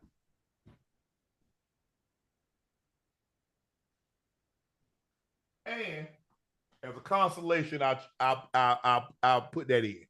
Hey, you're a good one, boy. You're a good one, boy. I don't care what they say about you. I don't care what they say about you. But hey, chat, y'all do me that solid there. My baby already gave her. Hey, my baby got money. Well, she dropped 200 like it wasn't nothing too. Like it ain't nothing. Yeah, like it ain't nothing. See? And you talk about I should sign a prenup. Now you see that's why I ain't signing no goddamn prenup, because I want some of that. Yeah, I want some of that. All right, Ocho, it's time for our last segment of the day. Hold on, what? Oh, yeah, check this out, Ocho. Yeah. You got to you're not going to even believe this. A guy sues EMT for bringing him back to life. Check out the video. He's suing the EMT? Yeah, he brought him back to life. Check this out. I was involved in a hit and run. I lost consciousness. I believe I flatlined. I had the DNR in place on my chest for the reason that I did not want to be brought back to life if anything was to happen to me. Tattooed on your chest. Yes, which means do not resuscitate. He resuscitated me without my consent. I am a first responder EMT, and my job is to save lives, save people. I didn't make anything of the tattoo. For that, all I know, the tattoo could have been something for a gang. And it just says DNR. Yes, in capital letters. Capital letters, DNR. That still does not grant the authority of this gentleman reneging on his responsibility as an EMT. Who gives him the right to bring me back from that? I was perfectly fine crossing over, but instead he brought me back, and now I have a $40,000 medical bill. He brought me back to a life where it's a lot more difficult. I understand that, sir. He did what he was sworn to do. I am sorry what happened to you, sir. But make no mistake about it, this gentleman is not responsible for any of that. Hey, that's crazy. Ocho. That's but crazy a lot of for the people simple actually fact think like that, that. huh? A lot of people in our community think like that. Because Instead of burdening their family with those bills, the economy we in, the man rather transition to the afterlife than be here and deal with that $40,000 bill. Because think about it. If he passed on, oh, but that 40,000 was going to somebody else then. no, 40,000. He's like, I ain't got $40,000 to pay. You put Right. me in debt. Okay, maybe they cremate him, which is probably what, $4,000-$5,000. I don't know how much Right. cremate. I mean, obviously, I Right. haven't had anybody cremated. Oh, But somebody he's gonna like, have- some- it's somebody gonna have to pay be that. cheaper. It's cheaper. It's cheaper. There ain't no $40,000 burial. Yeah. Yeah. Hell, unless he king of India somewhere. Yeah. It would have been cheaper to be dead, huh? Hey, That's Oh. like, like a lot of people might laugh, some people might think it's funny, but when you think about it in hindsight, the fact that he rather transition and be dead than actually be alive, that says a lot. yeah, That says a lot where we are as a society. man. Think about people that want to go to the doctor.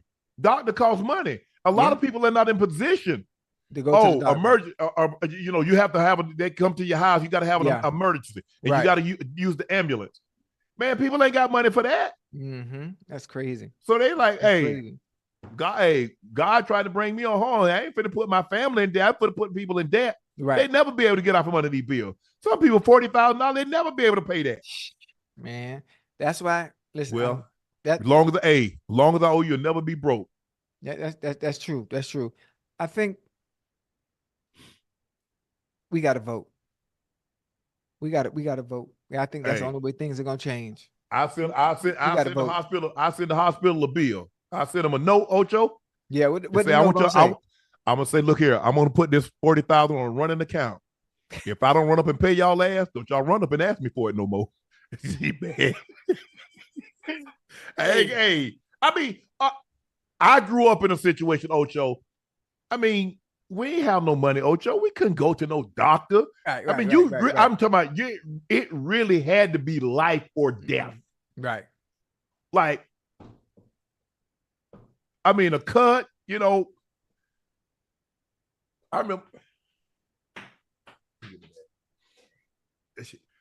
Man, Ocho, what is this?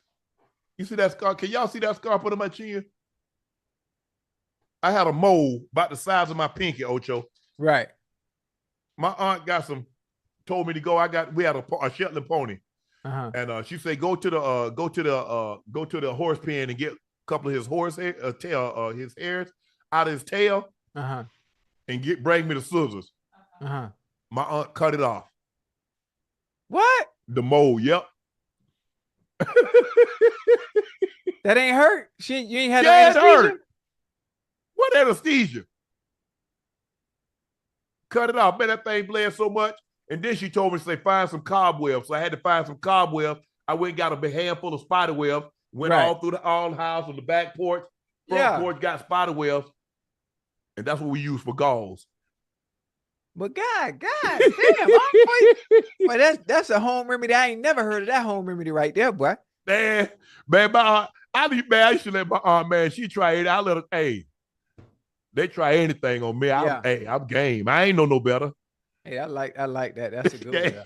Goddamn, cobwebs is gauze? Yeah. Shit. That's what you use. That's Yeah. crazy. That's that thing. It left a scar. Yeah, it got a big ass scar.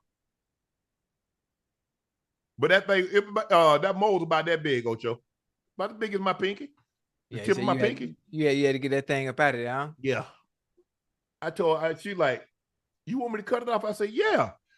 I went and got some horse hair. Yeah. She got them scissors. Well, what was the horse? What was the horsehair for? The horsehair was the final thing that she pulled it, got it off. Oh, but she started it with the scissors. Man, that thing bled so much, Ocho. Yeah, man, I thought I'd go bleed to death. Did you get dizzy? Nah. Yeah, man, I think when you young, man, you don't. Man, somebody did that now, I pass out. But when you young, Ocho, you don't really be thinking about nothing. Right. Like when my brother cut me on my leg, I got this. Can you see the scar? My brother cut me. Man, that thing sliced open. I probably should have about 10 stitches. Wait, you had a deep gash and didn't get no stitches? No, hell no. Nah. Play for what? Because I'd have had to tell my granddaddy what happened. Why I needed stitches. Oh, my brother wanted to see who had the sharpest knife, so he cut me. Man, my granddad would have killed my brother. Man, please. Hey, boy, y'all was wild. Oh yeah. Man, the only time I can remember going to my sister, this was before I was born. My sister and my aunts was running through the house. Mm-hmm. And my sister was probably about 3 or 4. Mm. And she was chasing my aunt, and she was running behind her, and my aunt slammed the door and took my sister these 3 fingers. Right? That was the only time. That's the only time that I can remember, other than having a baby, that somebody went to the hospital. That I was told somebody went to the hospital. I don't remember nobody going to the hospital when I was alive. When my sister had my nephew, she went to the hospital, but hell, ain't nobody know.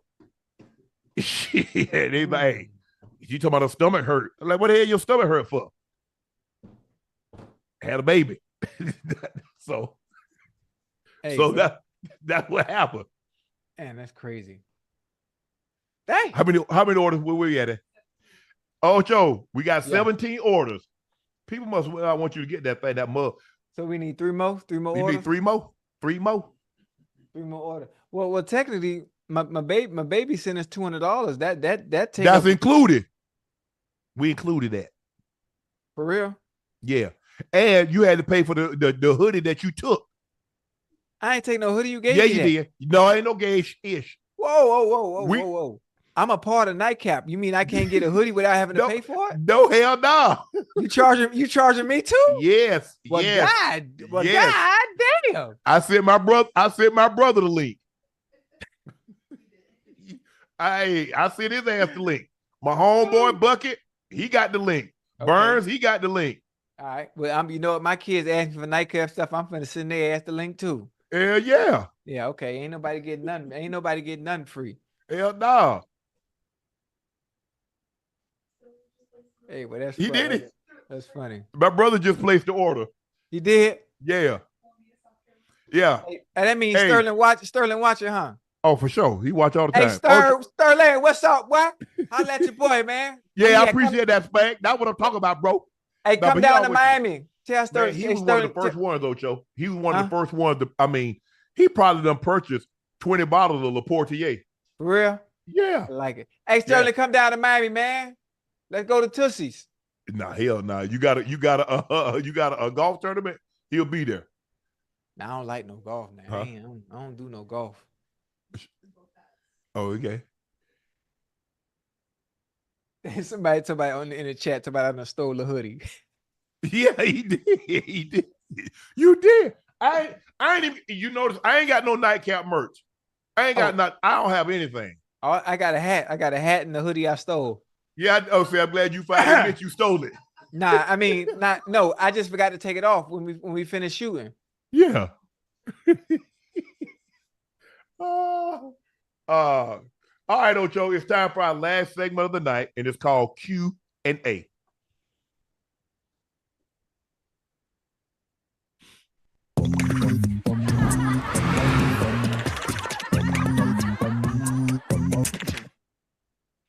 Upgrade King got at Nightcap and Club Shay Hood is glad to support exceptional and honest content that keeps growing. One love. Upgrade King, you've been here from the very beginning, bro. We appreciate your support. We appreciate you watching, because one thing we can count on, you're going to ask a question. You and Laney Ray and Dr. Frankie Bellamy, hey, they might have been our first three in the chat. But we know one thing. They're going to ask a question, and we really, really appreciate the support. I think Laney, somebody said Laney in Vegas drunk. So Laney Ray in Vegas drunk. But hopefully next week when she get back and she sober up, what does your T-shirt say? It says, "Sorry I'm late. I didn't want to come." Tony Boyd, hey, Ocho, do you have best man already in mind for your wedding? And if it was you, where would you take Ocho for his bachelor party? LOL. Hey, speaking of bachelor party, huh? Oh, Real, go to sleep. Hey, speaking of bachelor party, right? Yeah. I don't know what I want to do. I don't know what I want to do. I don't drink. I don't club much. So I would love ideas from the chat. If Chad, if you have any ideas for a bachelor party on something that I can do, something that I enjoy. Obviously, we all know I like cigars. We all know I like coffee. So anything like that, I'm all for it. I'm all for it. So, what you think? What can I do? I mean, we could do all the stuff you want to do with cigars. Okay. Get our Bill Clinton on. I mean, I just kid. Hey, what's Bill Clinton? Don't worry about it. What that? Hey, I don't want. Tell me. You, I mean, I'm sure the chat go tell you in a few minutes. Hey, chat, what's Bill Clinton? I don't understand that phrase. I don't know if I was here. We can go to Top Golf. Nah, man, I ain't trying to golf, man. I ain't trying to do no golf. What you trying to do then? What you trying to do? You try to do something for do something? It's a bachelor party. What do people do at bachelor parties? You can't do that. Oh, my bad. Yeah. You know what? I remember the story I told you when I was a little younger. You know, I was in the college. Yeah. For bachelorette parties. Yeah. I used to be a dancing bear. You know about the dancing bear parties? Mm-hmm. Yeah, I was a dancing bear. So I told Rail, listen, I'm sending security with you. So whatever you do at your little bachelorette party, just know security will be present. Because all that trying to one last time and all that. Oh no. It won't. It won't be none of that. Because I'm telling you what I used to do at bachelorette parties. So I know I'm not saying you like that.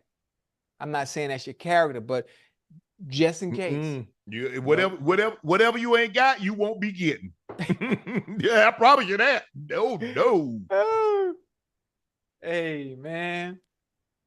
Bachelor party. That's I'm excited. Yeah, I'm excited too. Hey, what if hey, remember the episode? What if me and Reb getting ready to get married, right? And we in the Bahamas. Remember the episode of A Different World when Dwayne came out of nowhere? It's about no, don't do it. Anybody if anybody object to this marriage, speak now, forever hold their peace. Remember the episode? What if somebody come out the blue and be like, no, Rel, don't do it. I love you. I'm gonna fire on him. You gonna hit him? Yeah, that's what I'm talking about. Like, hit him right in the kisser. Man, messing up my motherfucking night, man. Yeah, died. I like it. Hey, he better be one of the real drunk brothers or something. Hey, that'd be funny. Hey, just think about that episode, man. Dwayne came out of nowhere. Oh, that's a classic episode, man. You know what episode I'm talking about, right? No, I don't remember that episode. You ain't see that? Willie was finna marry the other dude. And Dwayne came down the aisle. Did she not marry him? No. And she like, yeah, she was in love. They were supposed to be together anyway. Yeah. They were supposed to be together anyway. Yeah. But I wonder if that'll happen. I wonder if that really if there a documented case. You think that happens at weddings? I'm probably sure it has. I ain't never seen that. I thought that only happened in the movies. I'm sure it has. That's messed up. Of all times to wait, you could express your displeasure long before the goddamn wedding. Long as it ain't a family member, long as it's not your mom or dad saying I object. Oh yeah. Somebody else coming out the woodworks and saying some bull job. Yeah. Okay. That's messed up. But mom and dad say that, you like, oh, okay. I asked my son, what if I said I object? You be upset with me? He said, my daddy, don't do that. Hey. I already told my daughter, say, you already know. I'm going to be standing right there because I got to walk you down the aisle. I'm going to walk her down the aisle. We gonna get to that spot, then I'm gonna turn around and walk right back up out. Hey, man, Nah, I can't. I'm gonna let them have it. That's their moment. I would never do anything to mess up their moment. Yeah, I'm excited. I know it's the day is supposed to be about her. I'm excited. As long as I get to come, as long as I get to ride in on that white horse, I don't care about nothing else. As long as I get to ride on that white horse, and I had the Junkanoo at the reception. You know about Junkanoo in the Bahamas, right? I heard about it. You telling me about it. Yeah, long as they have the Valley Boy and Junkanoo to finish the reception off, and we celebrate the right way, and I have open bar with live music, she could do whatever she want. I'll be happy. That's it. Go ahead, Real. Real. Tell her you ain't gonna marry if you got to sign a prenup. Well, get on over there, Real. Get on over there, Real. Hey, listen. All Real got Real stall him out. Oh, so basically I'm Tua and she the Dolphins organization. Yep. Yeah. All right. we can play that. Listen, I'm trying to protect myself. Sherelle has afforded me a lifestyle that I've never had before. You know, I'm a stay-at-home father. Yeah. I get an allowance a month. You know, at the beginning of the month, I get a little stipend. I get a little food stipend, like that. This is new for me, and I'm enjoying the lifestyle that she's provided for me. Yeah, and I'm not trying to lose that, so I'm not signing no prenup. If she want to leave, I'm taking half of what she got, and that's it.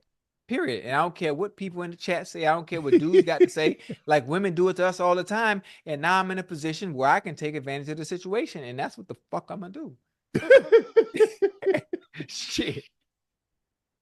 Marshawn Hunter said, congratulations again on all the awards, Unc Ocho. But on behalf of Laney Ray, what goes on in Vegas stays in Vegas. LOL. Okay. Yeah. Okay. Well, considering we haven't heard from her in a couple of days, she tore up. Ain't no way. This is the longest she's ever gone without asking a question. So I'm assuming that she in Vegas. She having a ball, huh? Yeah, she blitzed. Melissa A said, hey, Unc Ocho, would you date someone that's a fan of your rival team? I went on a date and never got a call back. I'm a Chiefs fan. He's a Raider fan. I didn't think he liked that I was a Chiefs fan. Hell yeah. Yeah, I don't think it has much to do with it got nothing to do with that. Yeah, it ain't got nothing to do with that. Yeah, you can be the Raiders owner's daughter. Mm-hmm. Yeah, ain't got nothing to do with me. Yeah. Hey, that's our rival. You and I ain't rivals. They ain't got nothing to do with me. Right. Man, please. Because I know in high school, you know, it didn't matter. Where you from? Okay. Hey, I hate them. I don't hate you. And, you know, if you're dating someone, I've seen a lot of couples, people that are married. Yeah. A Bengals wife married to a Steelers husband. I think it makes for football season or makes it fun for a sporting event, especially when the two opposing teams play. I think that's dope. Nah, you ain't coming to my house. Hey, when you come to my look, hey, who you for? If you rooting up for the other team, you ain't coming here to watch the game with me. Fighter, we got cause I don't want you jumping up around, being in my face, cause I'm a sore loser. I'm a really sore loser in my own home. Right. So I'm gonna put your ass out. Hey, you gonna hit it with that Martin? You know what? Get out. Hey, Martin was throwing their ass out every goddamn episode.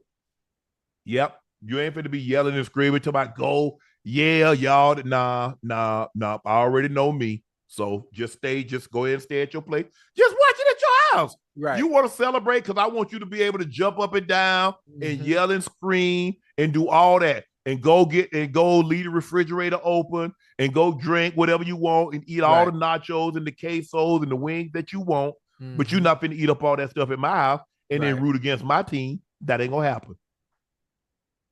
So you better root up under your breath. But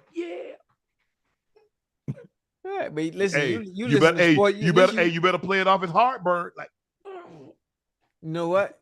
Ain't nobody they not gonna want to watch at your house because you don't listen with the sound on anyway. I sure don't. That's another reason. Can I hear the sound? Go downstairs. the sound in the bedroom TV don't work. They gonna be screaming from downstairs. Yes. Nope. Sure don't. Don't watch anything with sound on. It's done got so bad. I don't really watch. The only thing I probably watch with sound is probably track and field. That's the only thing that I watch with sound. Mm-hmm. Everything else, it's done got so bad, Ocho. I can't remember the last time I watched a program that wasn't sports with sound. Right. They're like, how you know what's going on? I'm like, I'm just watching. Right. Somebody kills somebody and they go to jail. Mm-hmm. I don't watch all the forensic files. Mm-hmm. I don't watch all the old first 48s. So I know what's going to happen. Yeah. So that's what we are on that. Teddy Hart says, Shannon, there have been number one seed that have lost in round one. I'm not saying OKC is the best number one seed. Definitely not the worst. You know what, Teddy? Y'all acquitted you guys. You acquitted yourself well because all those games you could have won.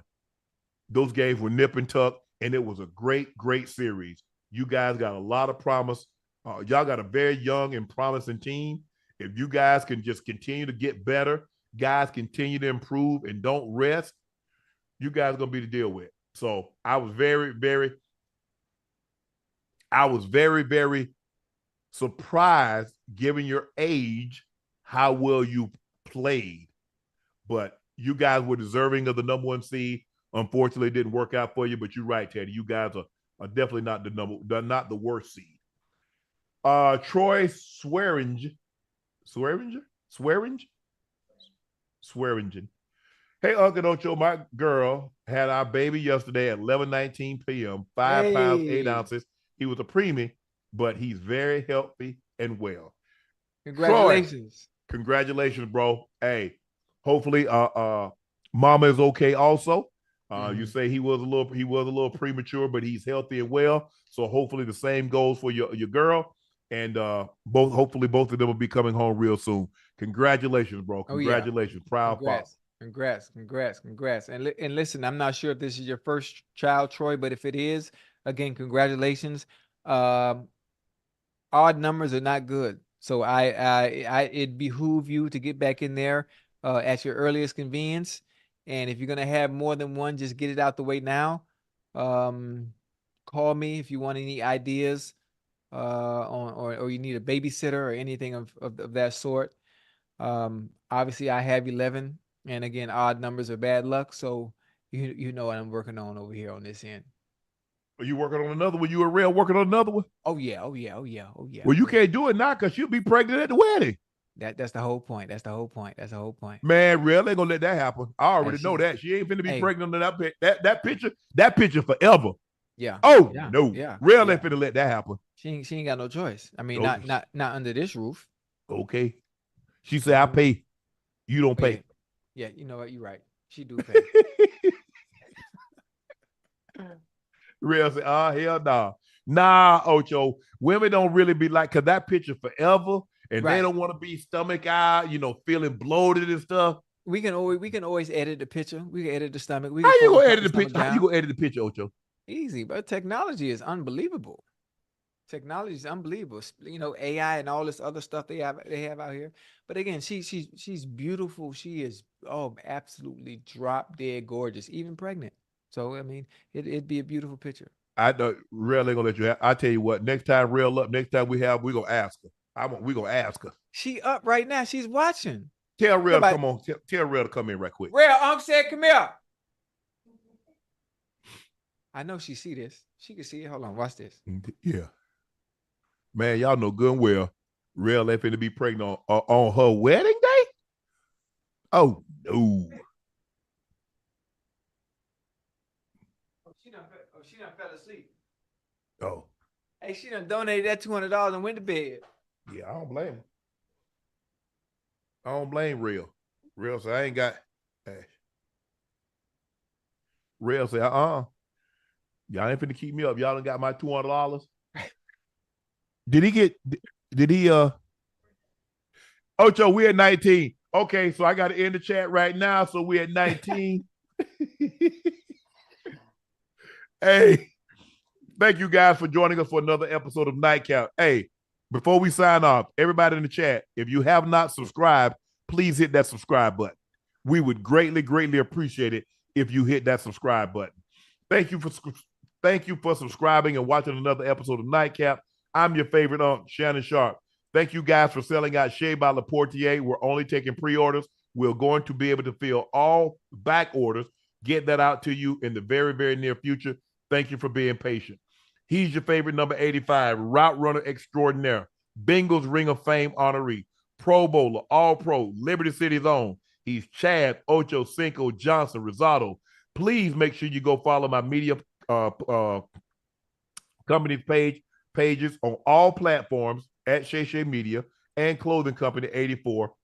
It's in the chat below. Nightcap merch was released earlier today. We pinned the link in the chat. Quantities are limited and they're selling out fast. We're offering free shipping on all orders over $100 and an additional 10% off when you order 2 or more items. And you know what? We appreciate you guys because you guys have been the best, most loyal fans of anybody that does do what we do. We believe our Nightcap crew and Club Shay crew are the most loyal. So for that, we're going to give you an additional 20% off. Use code Saturday20 for an additional 20% off. The Mavs advanced to the Western Conference Finals with a 117-116 win at home over the OKC Thunder, who was the number 1 seed in the Western Conference. Oleksandr Usyk of the Ukraine is the baddest man on the planet right now because he just defeated and unified the heavyweight championship. The first time it's been unified in 25 years. Lennox Lewis was the last guy to be the unified, undisputed heavyweight champion. He did that by beating Tyson Fury on a split decision. Oleksandr Usyk is the unified heavyweight champion of the world. Caitlin Clark drops 22, but the Fever still fall to the Liberty. Congratulations to Sydney Mclaughlin, lifetime best in the 200 meters, 22.07, beat a study field. And my nephew, Rob Benjamin, 46.64 in the 400 hurdles, world leading time. I'm expecting big things from Rod this year in Paris. So thank you for joining us for another episode of Nightcap. Thanks to each and every last one of you guys that joined us in the chat tonight. I think we got to 23,000. We got to 23,000 in the chat. If you're still in the chat and you don't follow us. Oh yeah. Okay, Ocho. Which one you want? I want both of them. They mine. Unfortunately, I'm not going to be able to do that. Amazon said we can only ship one thing at a time, so that's all right. I'm gonna steal it like I stole a hoodie and a hat. I ain't tripping. I tell you what I do. I'll send the Funko, 2 mugs, and the Synopsis Award for the Webby. Oh no. Oh no. I like that Webby boy. I'm keeping that. No, sir. Okay, well. No, sir. Well, even swap ain't no swindle. So I feel swindle because you won't make an even swap. Thank you guys for joining us. Tomorrow, 2 Game 7s. We got the Knicks Pacers and we got the T-Wolves against the Nuggets. We'll join you after those games. Thank you for joining us for another episode of Nightcap. I'm Unc. He's Ocho. We're out. Thank you. Good night.